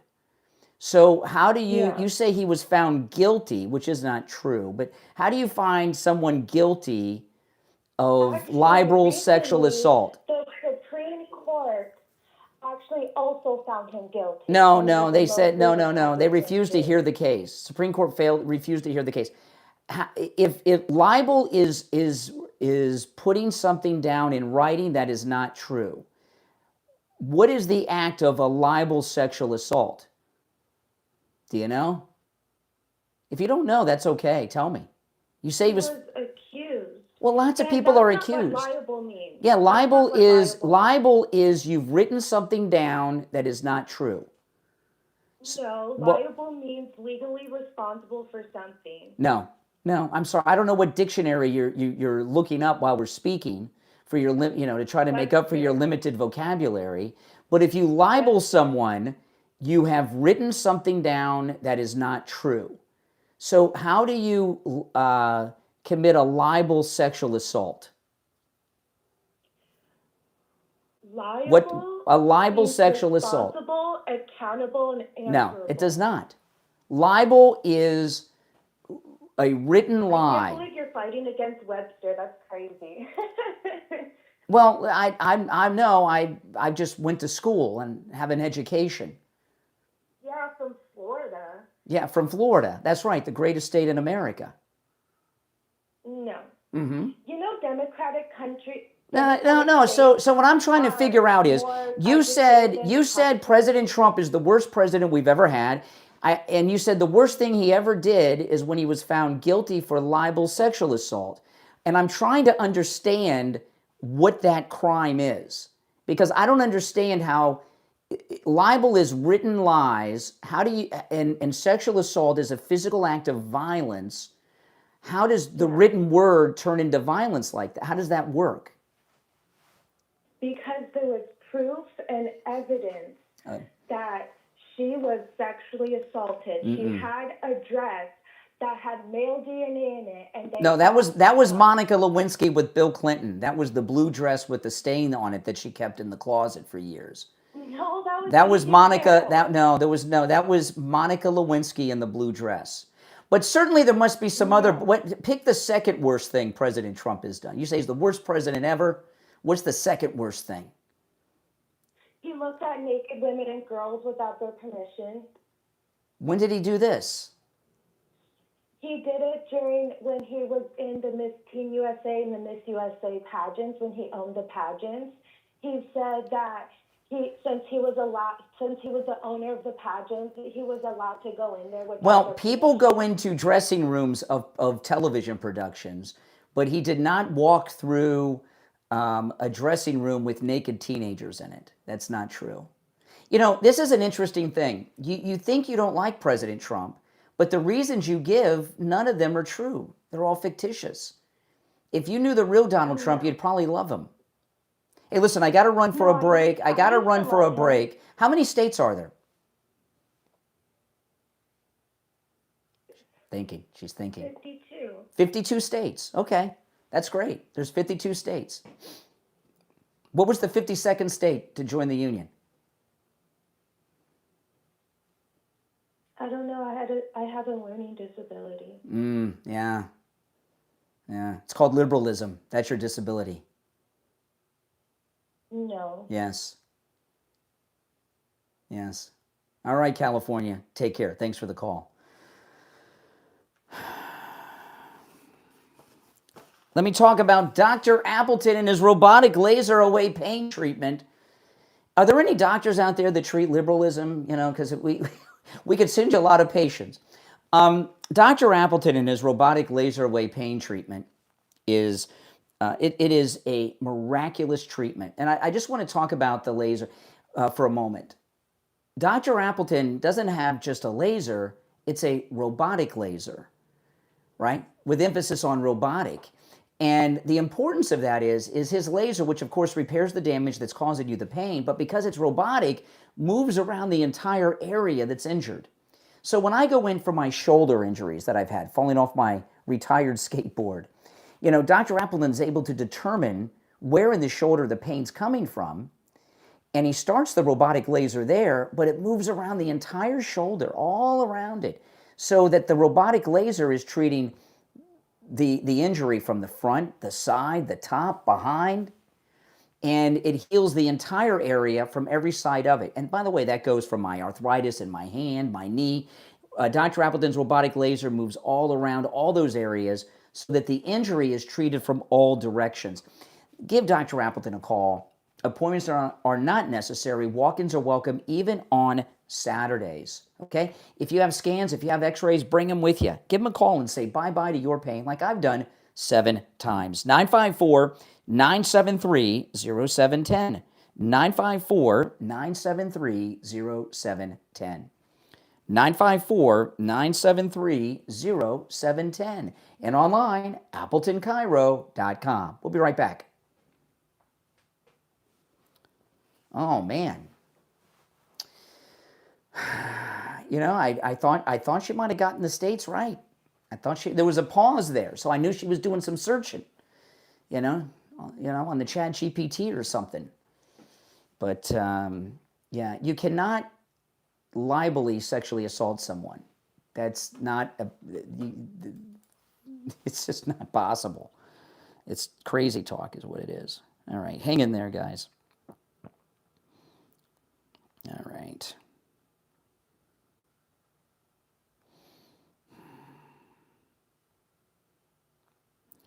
All right. If you're on hold, stand by. I'll go to the phones after the break. Okay. And if you'd like to call in, the number, we'll be back in about 90 seconds. The number is 888-465-2631. 888-465-2631. It's a toll-free call, no matter where you're listening. Yeah, see, I made this picture here this morning. It took me just a few seconds. See, look at this. Elaine Chow came to visit me in the hospital. Yeah, took a picture with me. There she is. And I'm wearing the same clothes as her husband, of course. Oh, my goodness. Isn't that something? We'll be back in 1 minute. That's amazing. Isn't Elaine Chow really nice? She came to visit me in the hospital yesterday. Look at that. Yeah. I have not asked that how many states question in a long time. That's really scary because that's something that every kid used to learn. You didn't even have to think about it. California, yes. Well, the reason I asked is because she said she went to school in a superior education system, California versus Florida. So I asked her that, and and when I heard the pause, I'm like, okay, she's doing an online search.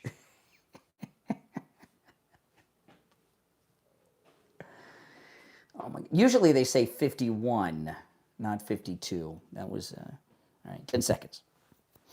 Oh my goodness.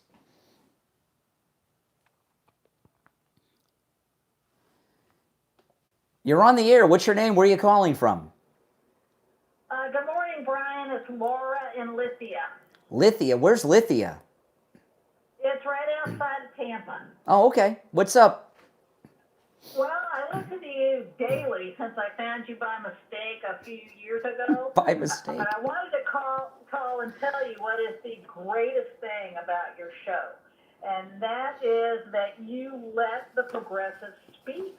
It's so great to hear them because the lady from California, Doc, all of them, you can hear how clueless they are. So that's what I love. I mean, I love listening to the like-minded conservatives, but the liberals tell the tale.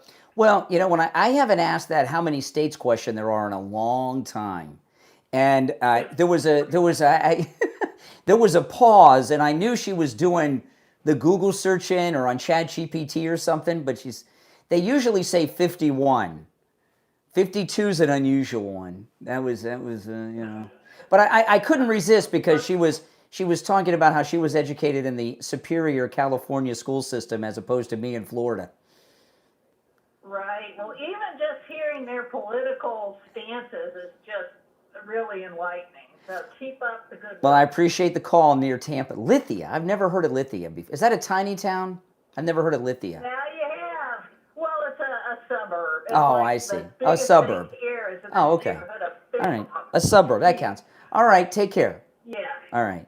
Okay, thanks. All right. Brian. Yeah, that county over there, Hillsborough, is very liberal. Yeah, if you go to my ex, you'll see this incredible photograph. Elaine Chow came to visit me in the hospital yesterday, and she didn't even seem to notice that I was wearing the same clothes as her husband in the hospital. And then I'm holding the same newspaper. It's absolutely amazing. I do want to tell you, though, that I opened up with a story that's a very important story. A man was arrested in New York State yesterday, Rochester, New York, for threatening the life of Don Jr. And this story is nowhere in the news. It's insane to me. You know, it's the second threat and arrest against one of the first children in the last couple of weeks. Because there was the threat against Ivanka and her family a couple weeks back. Now we've got this one. And this guy in Rochester, he was openly threatening Don Jr.'s life. He was in the live chat of Don Jr.'s show, right? He does his show is called Triggered, and this guy was triggered, and he was in the live chat of Don Jr.'s show threatening his life. And the Secret Service were there, and they saw it. And of course, they went to work. And then he started at the same time doing his own live stream and was online threatening him openly. He got arrested yesterday on the second anniversary of the Never Trumpers assassination attempt on the president in Butler. And the story is nowhere. These stories need to be publicized to let people know that if you do such things, you will go to jail. You're on the air. What's your name? Where are you calling from? Bill from Boynton Beach. Hey, Bill. What's up? You embarrass yourself every day. Well, at least I'm consistent. Well, that's true. That's true. That's, I guess, a point in your favor. And doing it every day, it means I'm reliable too.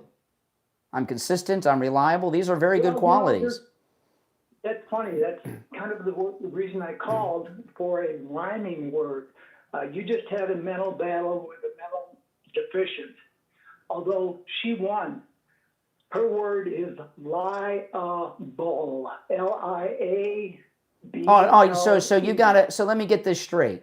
You're a person of superior intelligence, not just to me, but to the girl from California. Yes. This is interesting. Are you? Who else? Excuse me. Oh, that's my line. That's my line. Yeah. How does it feel? It feels good to be mocked. Imitation is the greatest compliment. Here, an explanation that you may have difficulty understanding, but Google it. Okay. Liable is being found responsible. Libel is making a false statement about someone. Two different excuse me. When you are listen, you are two different words, you moron. Tell me I'm wrong. It's hard to tell you anything when you won't stop speaking. But as a man someone talks over you. You moron. You're not talking over me because you're not on the air anymore. Now I'm the only one talking. Oh my goodness. Was he triggered? A man of superior intelligence like himself, and he just kept repeating the same thing over and over and over again. Oh my goodness. You know, Don Jr. came up with the perfect name for his show, Triggered, because these liberals, they are triggered, aren't they? You cannot be liable for a sexual assault, okay? You can't. It's not possible. It's not possible. I want to talk about life imaging. You know, with the passing of Lindsey Graham yesterday, we were talking about Lindsey Graham, and Lindsey Graham's passing over the weekend. It really tells you the importance of having a heart scan. You never know, right? Unless you have the heart scan. And you know what the heart scan does is it's preventative, right? You find out about problems before you have that widowmaker heart attack, before you have that aneurysm, before that cancer grows. You know, the heart scan is amazing, and they're saving lives every day over at Life Imaging. They have locations in Palm Beach, Broward, Dade, and in Orlando. Call Life Imaging for your free heart scan now with a few minimum requirements valued at $699. From your cell, call pound 250 and say free heart scan. You'll be connected in seconds. That's pound 250. Just say free heart scan. All right? Okay, 2 hours down, 1 to go. You're listening to the Steve Kane Show, Florida's longest running radio show. You know, I was so excited to talk to a man of superior intelligence as the guy from Boynton Beach, but he just couldn't stop repeating himself over and over again. You hear how he wants to punish me? How does it feel? How does it feel? Liberal, you know what the liberals are like? They're like the guy in the Gimp in Pulp Fiction. They want you to feel pain. You're never going to make us feel pain on this program, all right? All right, 2 hours down, 1 to go. It's the Steve Kane Show, Florida's longest running radio show, on the radio since 1977, celebrating 49 years on the radio. My name is Brian Craig. We'll take our break for the top of the hour, come back with Steve Kane and more of these liberals after this. Oh, my goodness. Oh, my goodness. That guy was something else. All right. Stand by, guys.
Okay.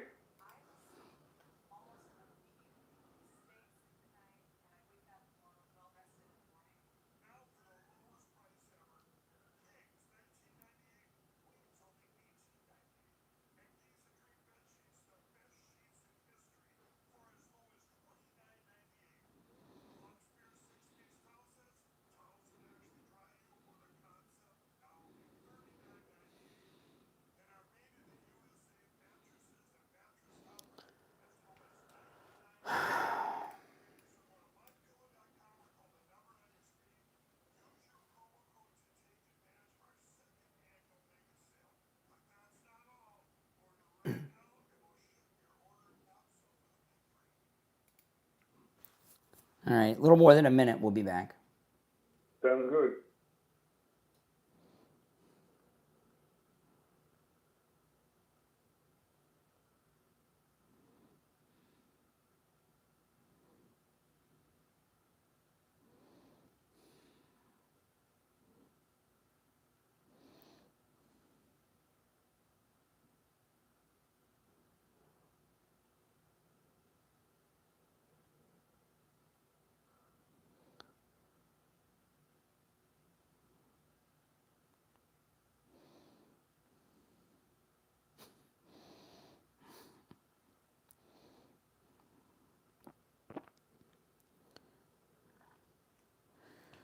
30 seconds. I wish you.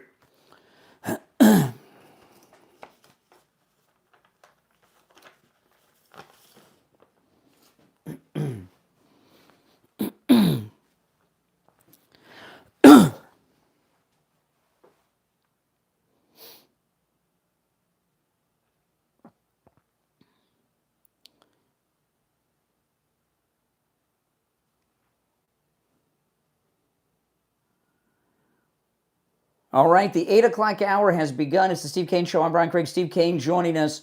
The liberals aren't feeling too well today, Steve. Everyone I've talked to has been unhinged at a different degree, but They sure do seem crazy. it started early this morning, and it just keeps getting worse. The Trump derangement syndrome is growing in the audience. Oh, my goodness. That last guy who wouldn't let you get a word in edgewise. By the way, I had a word of, as your senior mentor, I had a word of friendly advice for you. That's what they made the whole button for. It doesn't work. It doesn't work that. We're up against the break, and I had to do a spot. You did good. I had to. Come on, I'm up against a break. I got a spot to do. I would have kept that guy on for 20 minutes. Are you kidding? You're my favorite talk show host. That's right. Next to yourself, of course. But the thing. Hold on a second. The thing about this, though. Okay. The reason that that particular guy was triggered is, this term gaslighting took me a long time to understand. When people started talking about gaslighting a few years ago, I didn't really understand. I've seen both gaslighting movies, which are pretty good. Have you seen Gaslight? I'm sure you've seen it. So. I love film. Who's in it? I can't remember. I love film noir, and it kind of like there's two versions of it. One's better than the other, but they're both good. And when people first started talking about gaslighting, though, I couldn't understand the concept and what it is, because it never been used really. What gaslighting is convincing someone that something is true that obviously is not true, right? Okay. That's what gaslighting is. But liberals, Well, we get a lot of that on this show, that's for sure. well, liberals gaslight themselves.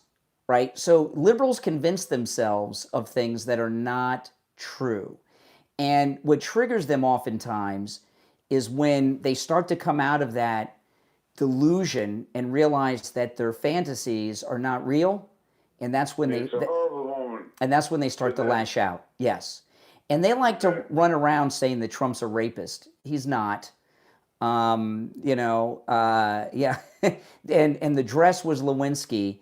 But the libel for rape, for sexual assault, what they were trying to say is that he tweeted something on social media about it, and that was what he did. That was a crime.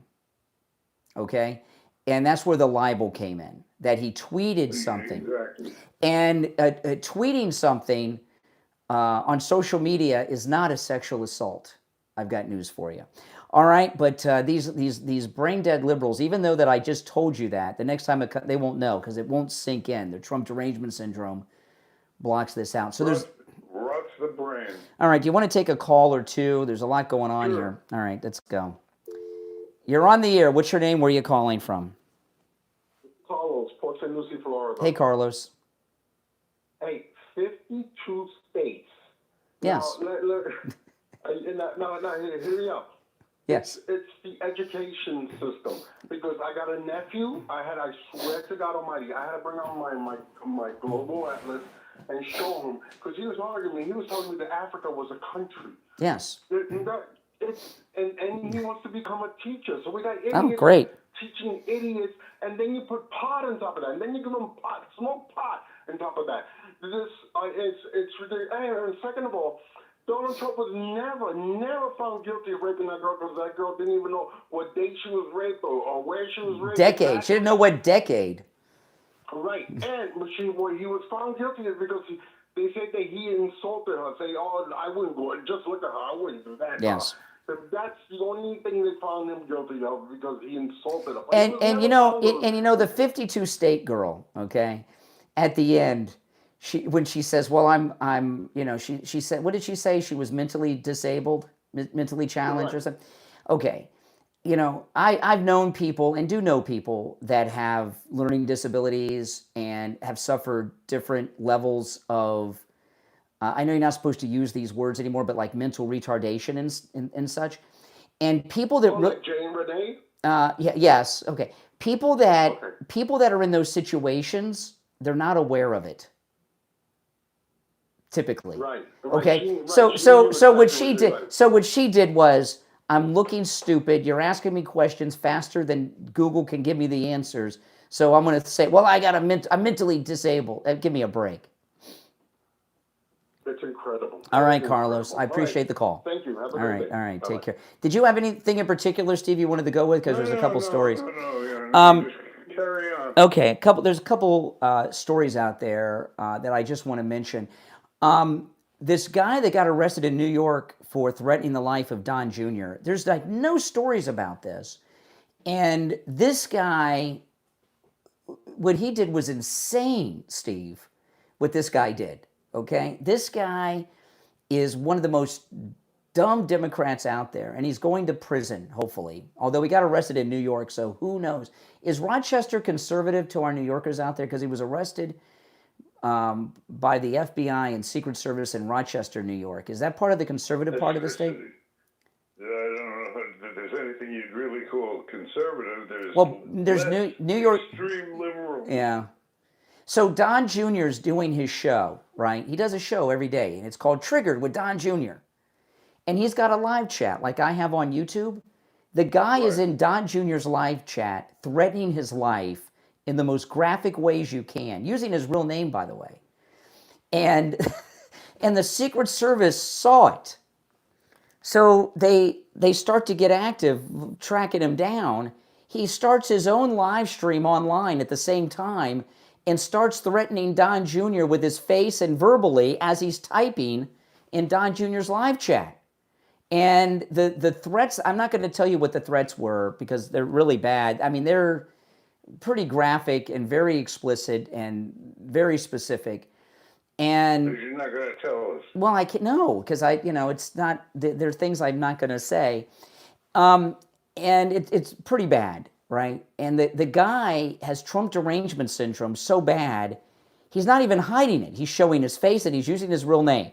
So they got him real quick. And I'm surprised he's only, the maximum sentence is 5 years for that, which I can't believe it's only 5 years, if the Rochester jury will convict him in the federal court there. Yeah. And, there was this, a similar arrest made for threats against Ivanka Trump just a couple of weeks ago, right? Remember the guy that was going to threaten to blow up her house in Miami? This is the first time I have ever heard of threats like this against the children of a president. The children of presidents, it's not that they don't make their way in the news. The press usually follow the Republican children around. Like they used to try, like I remember one time the Bush girls ordered a margarita in a Mexican restaurant, and then then they're on the front page of the Inquirer that they're trying to buy booze, like every other teenager. And Ronald Reagan's kids were followed and harassed by the press. But I have never known of a threat against the children of a president before. Now we have two in the last month of Trump children. President Trump has had, just since Butler alone, which the anniversary of that was yesterday, 2 years yesterday is when the Never-Trumpers shot the president in Butler. President Trump, just since Butler, has had more assassination attempts against him than all of the other presidents combined. Think about that. I mean, that's crazy, right? I mean, and just... It's scary, yeah, there's no question. I mean, just in the last few weeks, we had the Iranians in Turkey, the UFC fight, right? The illegal Mexican had put together a team of assassins for the UFC fight, the White House Correspondents' Dinner, the guy who drove his truck from North Carolina and broke through the gates of Mar-a-Lago. Those are just in the last few weeks. And what's happened though, Steve, we have a major epidemic of left-wing political violence in this country, no doubt about it. But what gets me, and I can't get my mind wrapped around it, with this guy that got arrested in the Don Jr. thing yesterday, they feel totally justified in this. It's like they haven't done anything wrong, and They're they're nuts, Brian. They're crazy people. They Trump derangement syndrome. But then you don't have to go further than that. well. What's driving them to the violence all of a sudden? Insanity. Okay, I give you that. I'll give you that. Out of the pale. These people are out of the pale. Yeah, I'll give you that. I'll give you that. Now, if you're on When you hold, understand that, you understand it all. but they've always been nuts. But they've just something about the Trump derangement syndrome has driven them to a whole new level. It's more acute. It's a more acute illness. Mm-hmm. It is an actual illness. People say, it started as a joke, but it's not a joke anymore. It's really a psychological phenomenon. Well, it's dangerous. Our society. It's dangerous. For sure. Yeah. I want to talk about Friendly Tire in Margate. I want to be over at Friendly Tire in Margate later today. I told you guys I bought tires at Friendly Tire in Margate, and I got specialty tires for my wife's car. And I was at the dealership a couple weeks ago getting an oil change, and they said, "Oh, you need new tires." And I asked them what the price was because I wanted to compare it to Friendly Tire. I'm not going to buy tires anywhere else. And I am getting 4. Listen to this, Steve. And you had a similar experience with your Toyota recently when your wife went over to Friendly Tire. I am getting now again. I have specialty tires on my wife's car. I am getting 4 brand new tires. 4 brand new tires at Friendly Tire in Margate for less than the price of 1 tire at the dealership. 4 new tires at Friendly Tire in Margate for less than the price of 1 tire at the dealership. All I got to do now is give out the number, okay? 954-977-9445. Call Friendly Mike at Friendly Tire. He'll give you a quote right over the phone. 954-977-9445. 954-977-9445 for Friendly Tire in Margate. We'll be right back. All right, Steve, I'm going to put you on hold for a minute. All right? Hold on. You get it.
All right, Steve, are you there?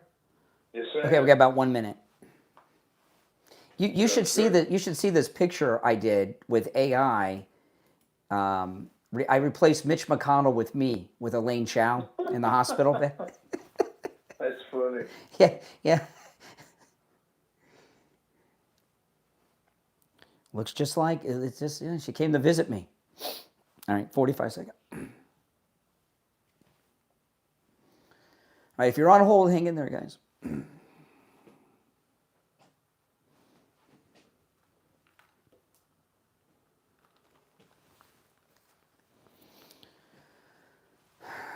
All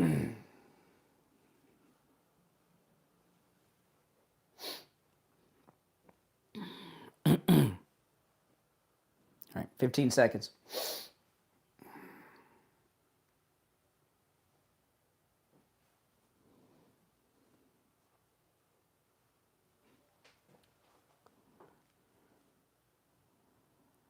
All right, we're back. It's the Steve Kane Show. I'm Brian. Steve Kane's here. You want to take another couple calls, Steve? Let's do it. All right, let's go. You're on the air. What's your name? Where are you calling from? Brian, am I coming in okay? Not really, but we'll give it a go. IB and Broward, Uncle Steve, how are you? Hey, Irene, what's up? You know, it's getting so monotonous. These grown people, that lady from California, Miss I'm smarter than you, still living in the past, forgetting about everything Trump is doing and has done. And she wants to talk about something that has been debunked a long time ago. Yeah, she's smarter than Brian. She has a higher education, talking about 52 states. What a dummy. I mean, like, could you believe these people are still living and they cannot change their mind? So, of course, J.D. Vance is right. There's no Why do you say they're winning? I don't think they're winning. I think they're on the verge of a catastrophic disaster. I didn't say winning. I thought you said We're winning. We're winning. Are you kidding? No. You're out of their bloody minds. Okay, then I misunderstood you. Yeah. And Brian, I apologize. Invoke the rules. No problem. What are the rules? Invoke what Brian, rule? Invoke it. Doc needs to change his calls because I'm sure like a lot of people are getting stabbed with a dagger in the morning having to hear him on the first call in the first segment. You know, most of the time that he calls, he's like the first or second call. I take the calls in the order in which they came in.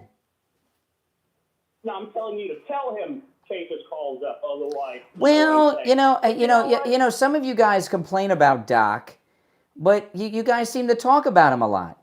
So I think Doc's a good caller. I'm not complaining. You know, when you're, IB. All right, hey, Rick. All right, IB. I appreciate the call. We got a bad connection. You know, the thing is, okay, sometimes people complain about the quality of the Democrats that call the program. That's just a statement and reflection on the state of the average Democrat in America today, right? They're crazy people. Yes, and very uninformed. And that's just the way it is. So I can't help. People think it's a joke. It's not a joke. It's serious. It's destroying relationships. It's destroying families, tearing them apart. People can't even get together for holidays anymore because people can't even converse civilly anymore.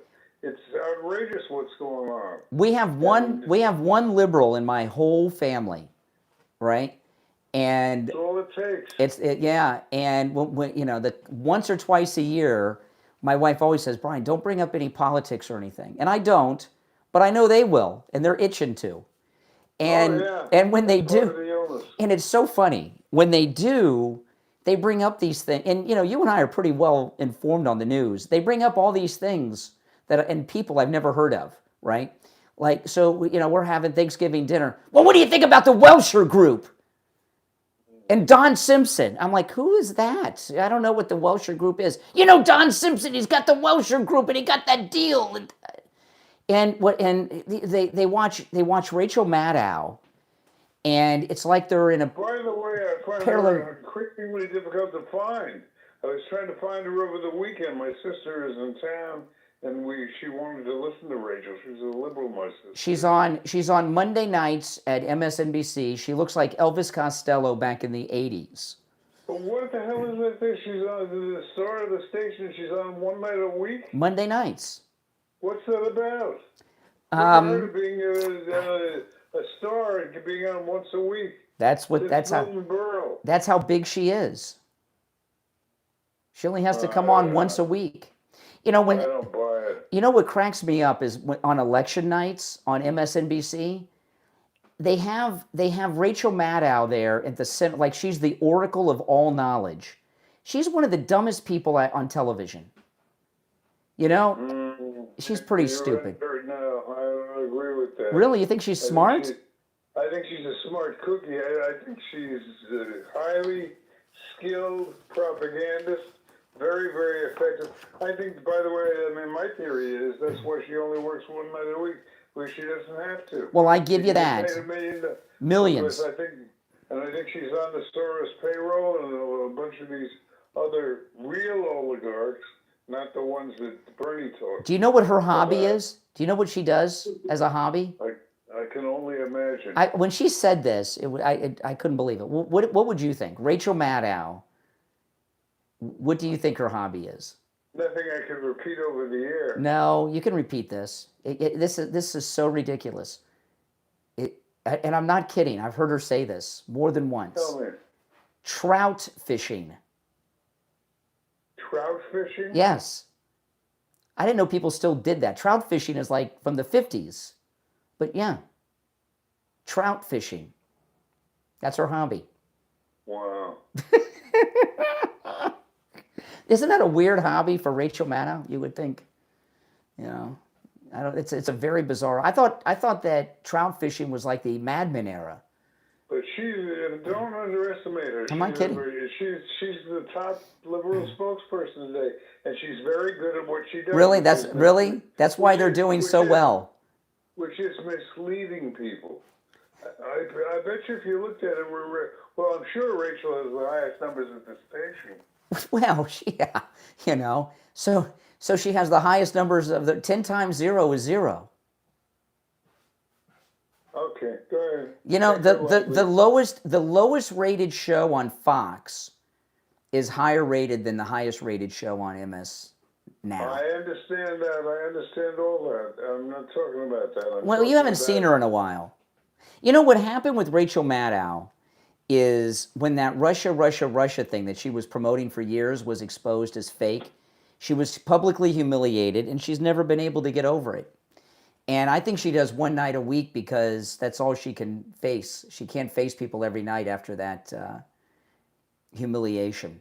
You know, it's kind of, you know, she lost so much credit. She was number one. This is seriously speaking about Rachel Maddow. And the trout fishing is her real hobby. I didn't make that up. I've heard her talk about it. I heard her talk about it to, I want to say Tucker Carlson. I could be wrong, but I've heard her talk about it. She used to have very high ratings, Steve. In all seriousness, she did. She had very high ratings. And when the Russia thing got debunked, even the liberals turned her off, and she's never recovered ever since. And what happened is she alienated her audience because she had been hopping them up on this Russia thing, and when it got debunked, her own audience left her, and that's when she tanked in the ratings. All right, you want to take some more calls, or what do you want to do? Sure. All right, let's go. You're on the air. Yes, Robel from Fort Lauderdale. Good morning, Mr. Brian and Oh, my Steve. goodness. Good morning. Oh. Good morning. I'll keep it brief. Thank you.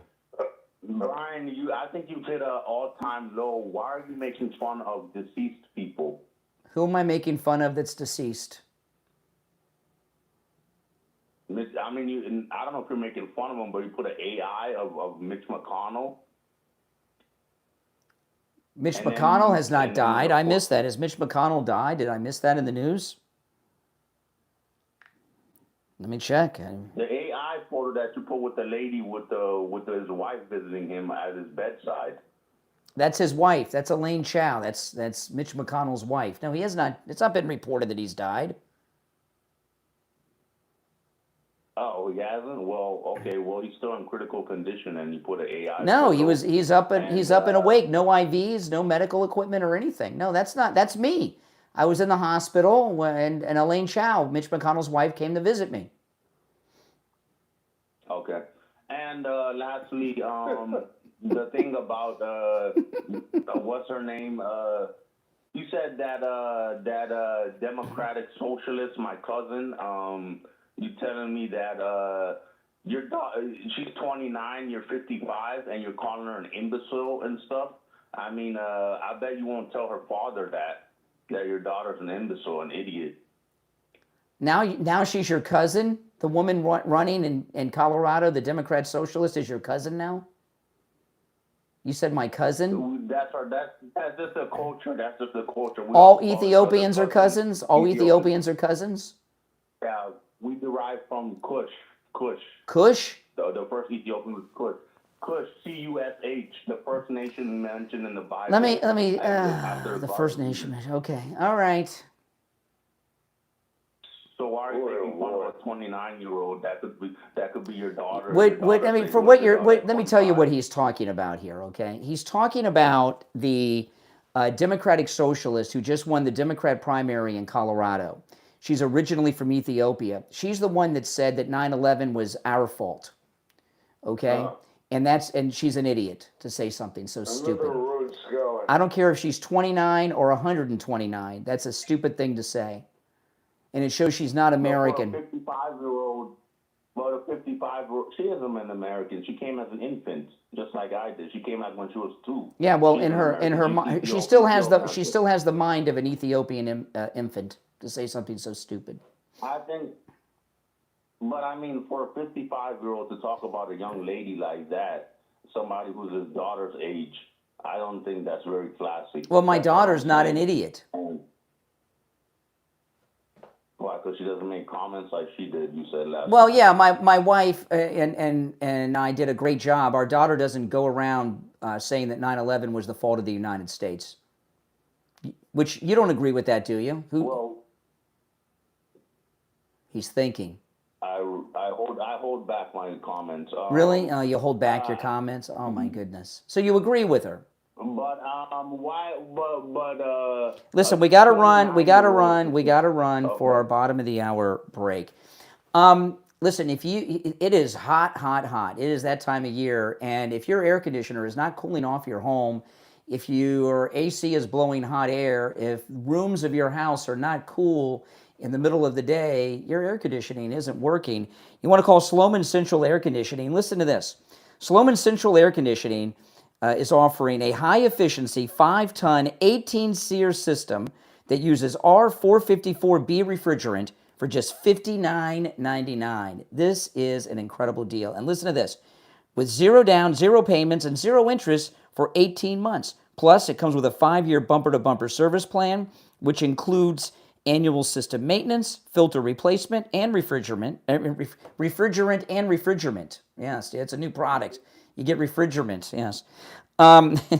You'll also receive the Sloman Shield home security system installed with 5 years of professional central station monitoring included with your AC package. Give them a call. The number is 561-217-COOL. 561-217-COOL. 561-217-COOL. We'll be right back. Oh, my goodness. All right, Steve, I'll put you on hold. I'll be right back. All right, hang in there. All right.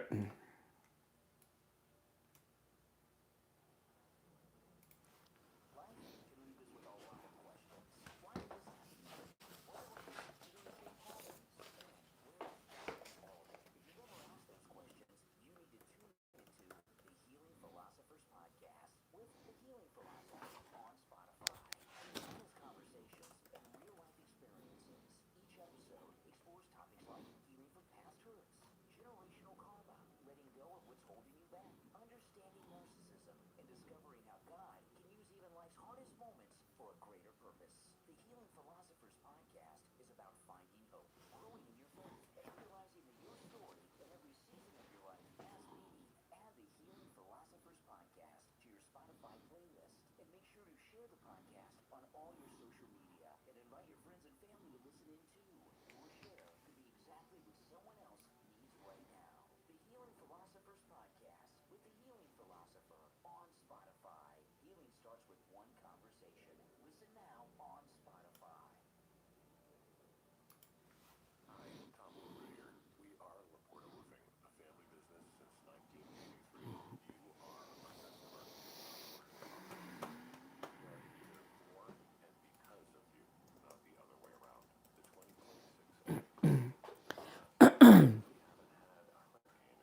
All right, Steve, are you there? Yes, I You am. got 1 minute.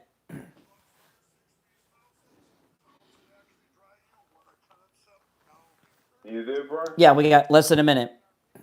Okay. You know that story about the black football player that his friends deserted him on the island and he turned up drowned? Do you know the one? Yes, I know a little bit about it, not too much, but we could talk about it if you want. Yeah, I'd like to find out more about it Well, because it's a all right. bizarre story. Okay.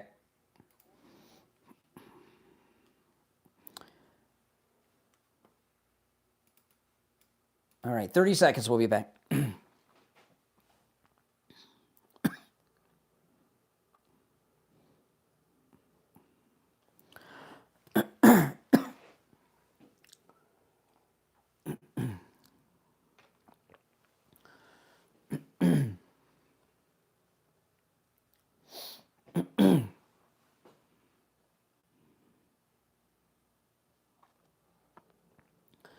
All right, we're back. I'm Brian. It's the Steve Kane Show. Steve Kane is here. You were talking about this. You just mentioned during the break. I don't know too much about it. I'm aware of it. Where is the date limit? I know nothing about that. Mississippi or something like that. The black football player went out went on a vacation with his friends. Yeah. And they left him alone. They were all white. He was black, and they left him without a boat to get back from the island. And he turned up dead. I don't know enough about it. It is in one of those southern Gulf states, right? Mississippi or something. But I don't know much about it, okay? But other than this, okay? It's a sad story. What you said is true, but I could be a little more specific, okay? He's dead. He was a black kid, and his friends were white kids, and they went to this island where the locals go and party. Right. And they left, and then he was found, like, I don't know how long after, dead. They left without him. Well, it sounded like they left, that he went off to hook up with some girl, is what I thought. And then he turned up dead. That's what I heard. I mean, that's how I kind of took it. What the media are trying to do is take this story from the 50s. They're trying to turn him into Medgar Evers or something, like they lynched him. But that's... Well, he was a very... I mean, the background of the kid, he was a very straight shooter. He was a big star. He was very nice it's sad. guy. Everybody loved him. Yeah. He was a super... I mean, I guess I related to him because of my kids, but it just sounded terrible. So it is terrible. And it was awful. What do you mean? Hold on a second. Foul play is suspected in that when you're out with a bunch of guys, right, and you're young and single, and you meet some girl or you're making your move, it's common to stay behind while your friends leave the party, while you're trying to get lucky. Well, that's what and my experience is, now maybe my experience is different, but my experience has been when you have a group of white kids and there's one black kid that hangs out with them, he's kind of white too. You know what I mean? Especially when he's the star of the football team. Yeah, so, I pulled up the latest on CNN. You want me to go through it? Go ahead, quick. Okay. Let's see here.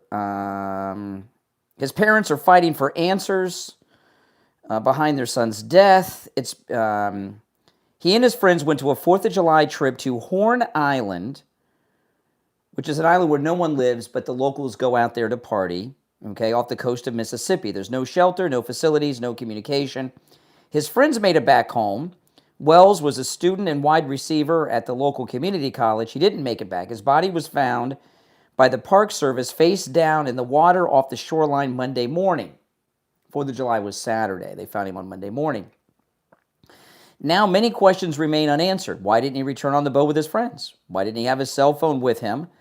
Was he involved in an altercation? Did he break off from his friends to speak with a girl? The sheriff's department is investigating. His death has stoked speculation and distrust, in part due to Mississippi's racial history. Well, that's like 100 years ago. Come on. The fact that Wells appeared to be the only person of color, this is CNN I'm reading from, okay? The fact that... I mean, look, what do we know is factual? We know that he was black, his friends were white. he got separated from him by his choice. He said he was going to hang back and join them. I don't know how he planned on getting back from the island without a boat. And he turned up dead. So those are the facts. But I wouldn't say now. But isn't it usually the way it usually works is when there's Mississippi has one of the largest black per capita populations because the Democrat slave plantations and everything else. There's South Carolina, Mississippi, Louisiana, large black populations. Okay, so for a black kid to be hanging out with the white kids is unusual because there's so many blacks. You know what I mean? The whites are like the minorities in these states, right? So, and from my experience, now maybe your experience is different with your kids, okay? But with my experience, when there's one black kid with a group of white friends, typically the black kid's kind of white in personality. Isn't that usually the case? I think they tend to be more integrated in their social life. Exactly. Because of the football than somebody who wasn't involved in sports. Yes. I think that's safe to say. And the media are always, they're trying to turn this into a lynching story because it's Mississippi. Well, I mean, what happened? I think about my time when I was young, going to parties when I was that age. How many of us are lucky to be alive? How many stupid things happen? How many parties did you go to where somebody disappeared or died? Where someone died?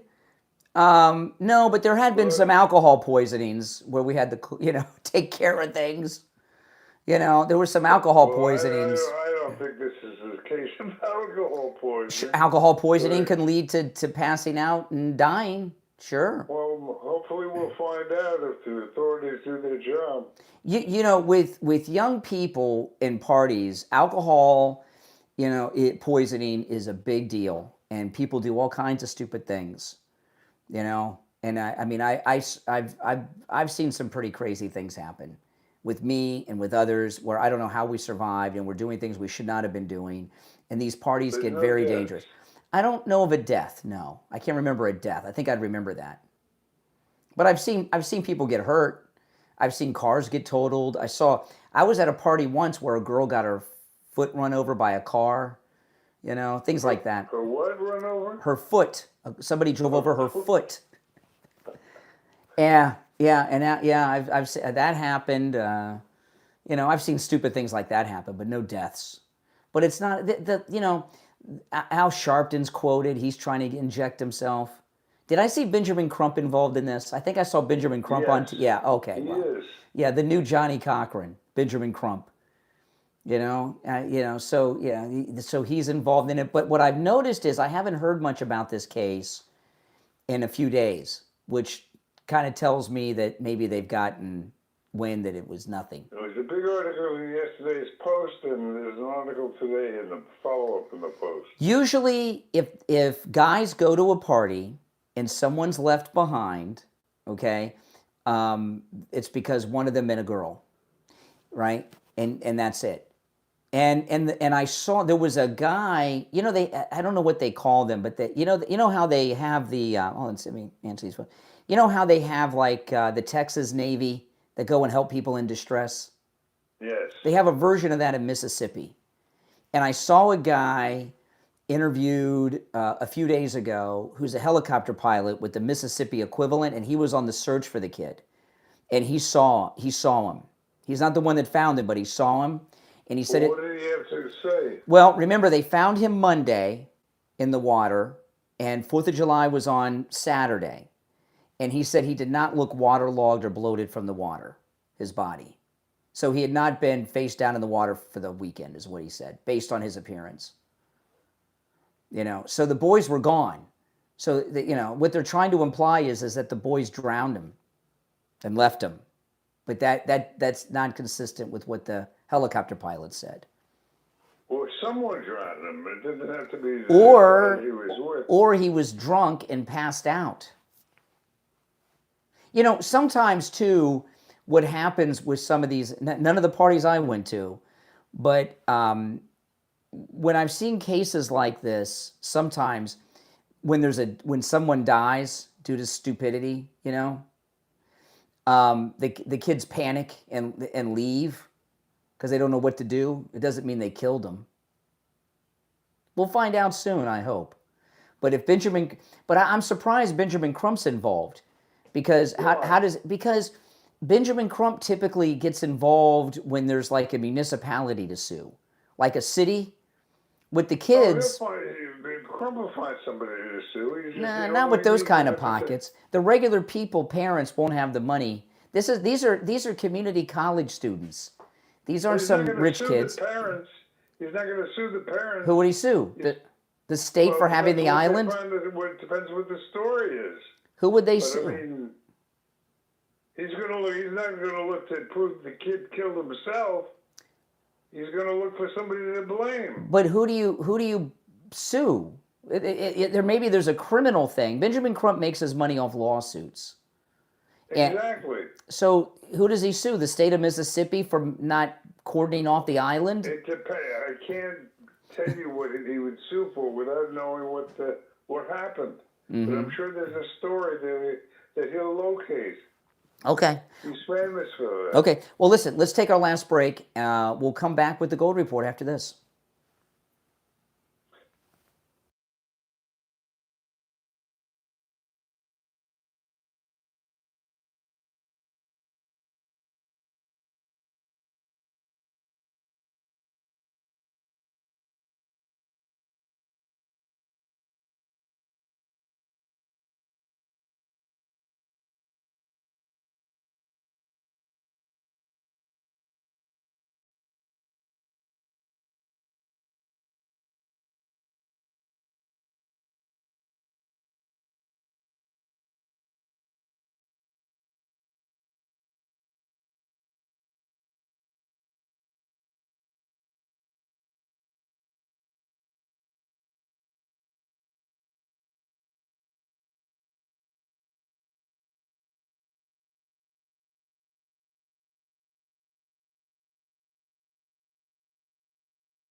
All right.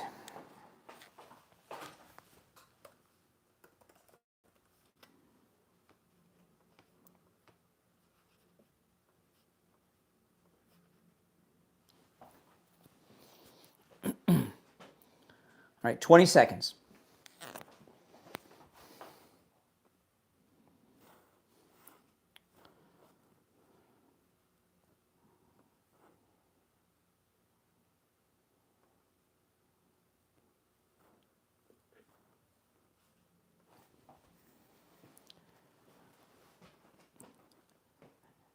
All right, and it's time to check in with William Youngerman at the offices of William Youngerman Incorporated in Boca with the morning gold, silver, and precious metals report.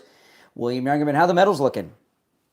Metals are up today, but down yesterday. So, again, we're back and forth action. We did get a test of $4,000 yesterday on gold, actually getting as low as $39.85, but then coming back at the close to close at $4,000.10, which was down $119.30. Silver broke down to $57.53. That was down $2.24. Platinum lost $27 at $1,598, and palladium was down $28 at $12.32. This morning, with rising oil prices, the war continuing in Iran, and the dollar getting weaker, the very things that had suppressed the precious metals are, I believe, going to ultimately be the things that will push the precious metals to new highs. But right now, we're back and forth action, and that action is up this morning on gold, up $90, gaining back most of it, and we were actually up over $100 earlier this morning. The price range being from $39.85 on the low to $4,102 on the high. And right now we are at $4,090.10. That's up $90. Silver up $1.50 at $59.02 the ounce. Platinum up $32 at $1,630.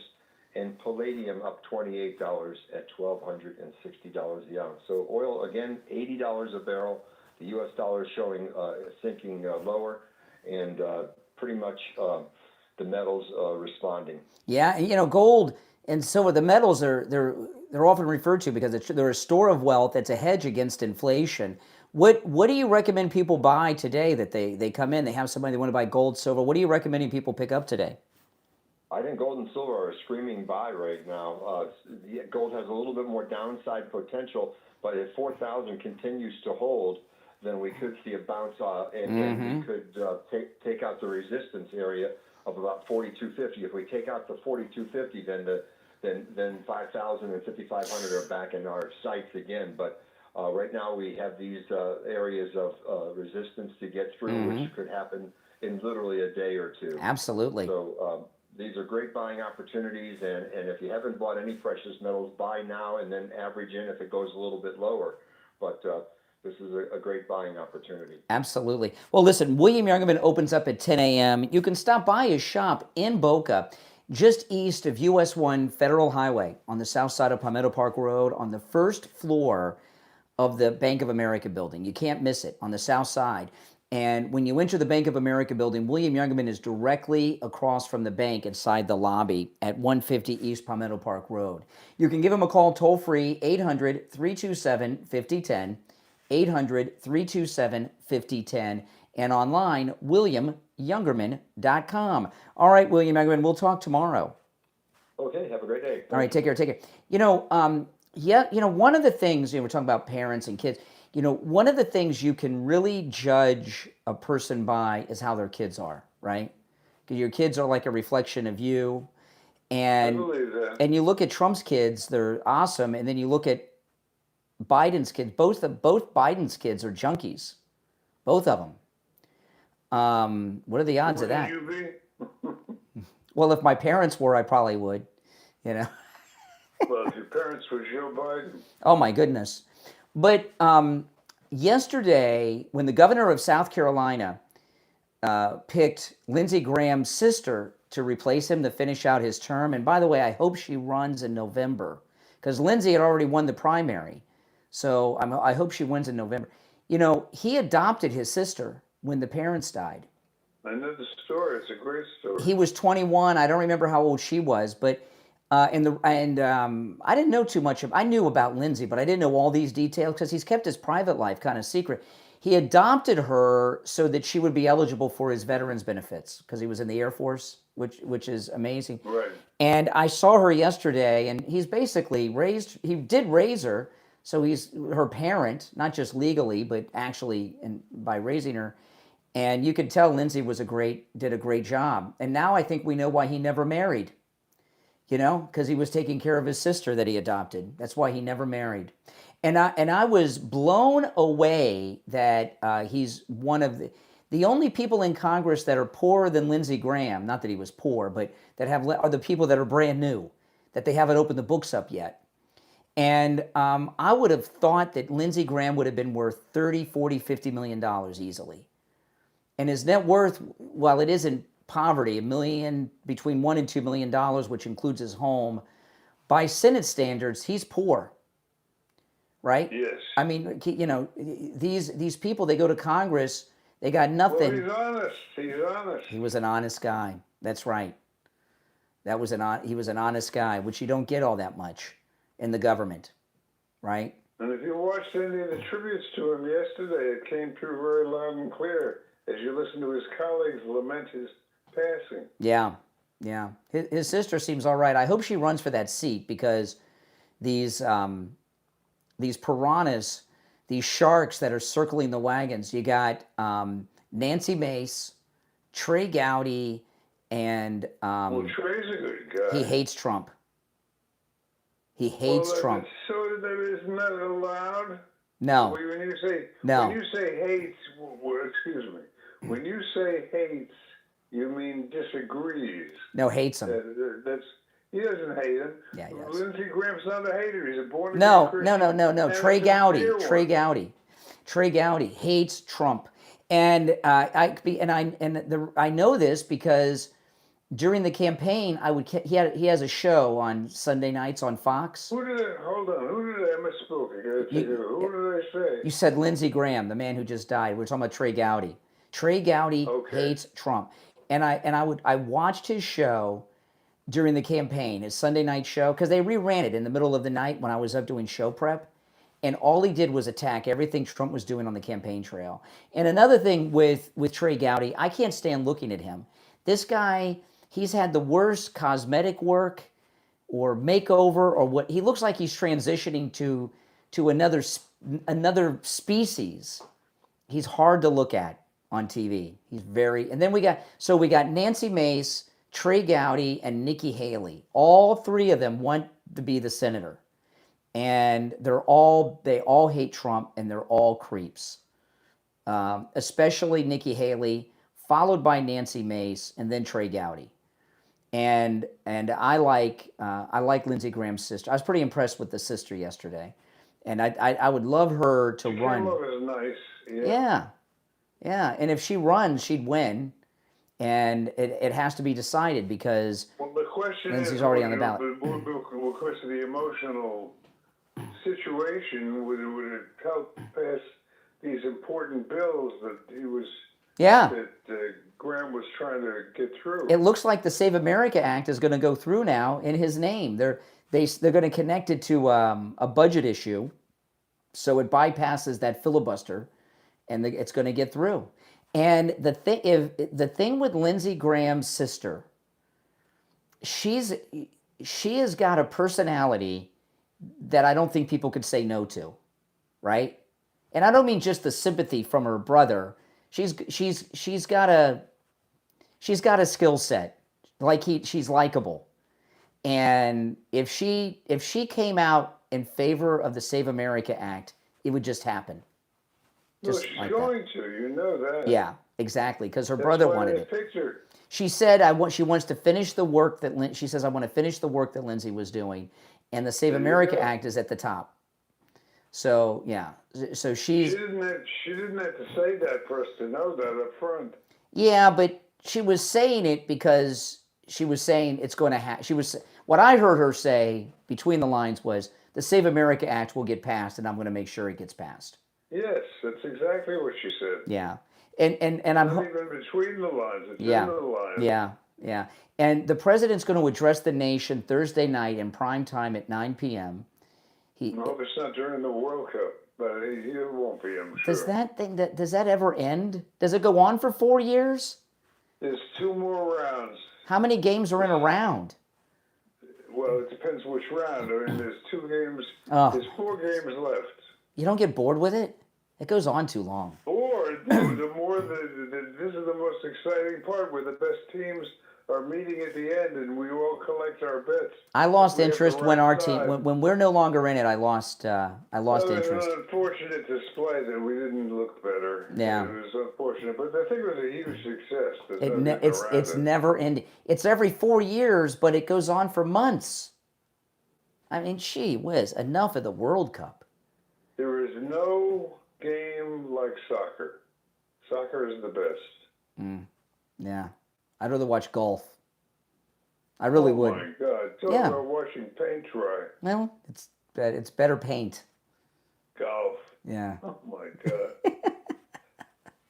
I'm serious. I'd rather watch golf. If Tiger Woods was playing in his prime, you know. But anyway, back to this. So the president's addressing the nation Thursday night in prime time at 9 p.m. It is not about Iran. And the MS Now reported that it's going to be about his investigation into Georgia's election in 2020. I don't know, but I would love it to be him signing the Save America Act. That would be beautiful, and it could be. There's going to be a bunch of stuff coming up. Yeah, it's a big week. He doesn't do the primetime addresses that much, so it's got to be big. The fraud thing is going to end up being a big thing in the next month or so. Yeah. And they're saying that might be what we get on Thursday. I don't know. We'll find out. And we'll be talking about it on Friday, I'm sure. But I don't know. But I know this, that once the Save America Act is passed and in place, the Democrats are done. They're done. And they know it. That's why they're freaking out so much. You know? And we're going to get it. We're going to get, for the first time, we're going to get true and accurate election results. Not, you know, what we would normally get. Now, we're almost out of time, so we don't have a lot of time left, but I want to talk about Dr. Gupta at Brighton Dental, Steve, real quick. We have we don't have a lot of time left, but I was talking earlier, and, you know, Dr. Gupta at Brighton Dental has an old-fashioned dental practice. It really does. It's like out of a Norman Rockwell movie, or you know, a Norman Rockwell painting that you would see in some old movie. It really is. He's an old-fashioned doctor with an old-fashioned family practice, and his prices are old-fashioned too, right? He's highly skilled. He does incredible work, and his prices are from another era. And that's one of the things that makes him such a great family dentist, is he prices his dental work that are affordable for the family. If you're sensitive, if you're one of those people like I am, I'm very squeamish about dental work, and you know, I'm kind of a bad patient. Dr. Gupta really puts you at ease. He relaxes you.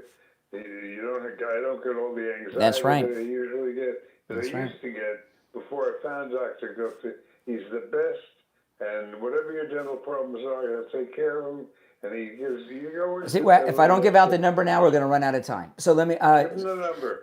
954-922-4633. 954-922-4633. 954-922-4633. For Dr. Gupta at Brighton Dental, give him a call. All right, we'll see you tomorrow at 6 a.m. Take care. All right, guys. Hey, listen, thanks for tuning in. And if you're new, welcome to the program. Make sure you subscribe. And everyone, before you go, do me the favor of liking the video, guys. When you like the video, it gets the video recommended to people that have not yet found the channel. So please like the video before you go. All right, my name's Brian. I'll see you this afternoon. Take care.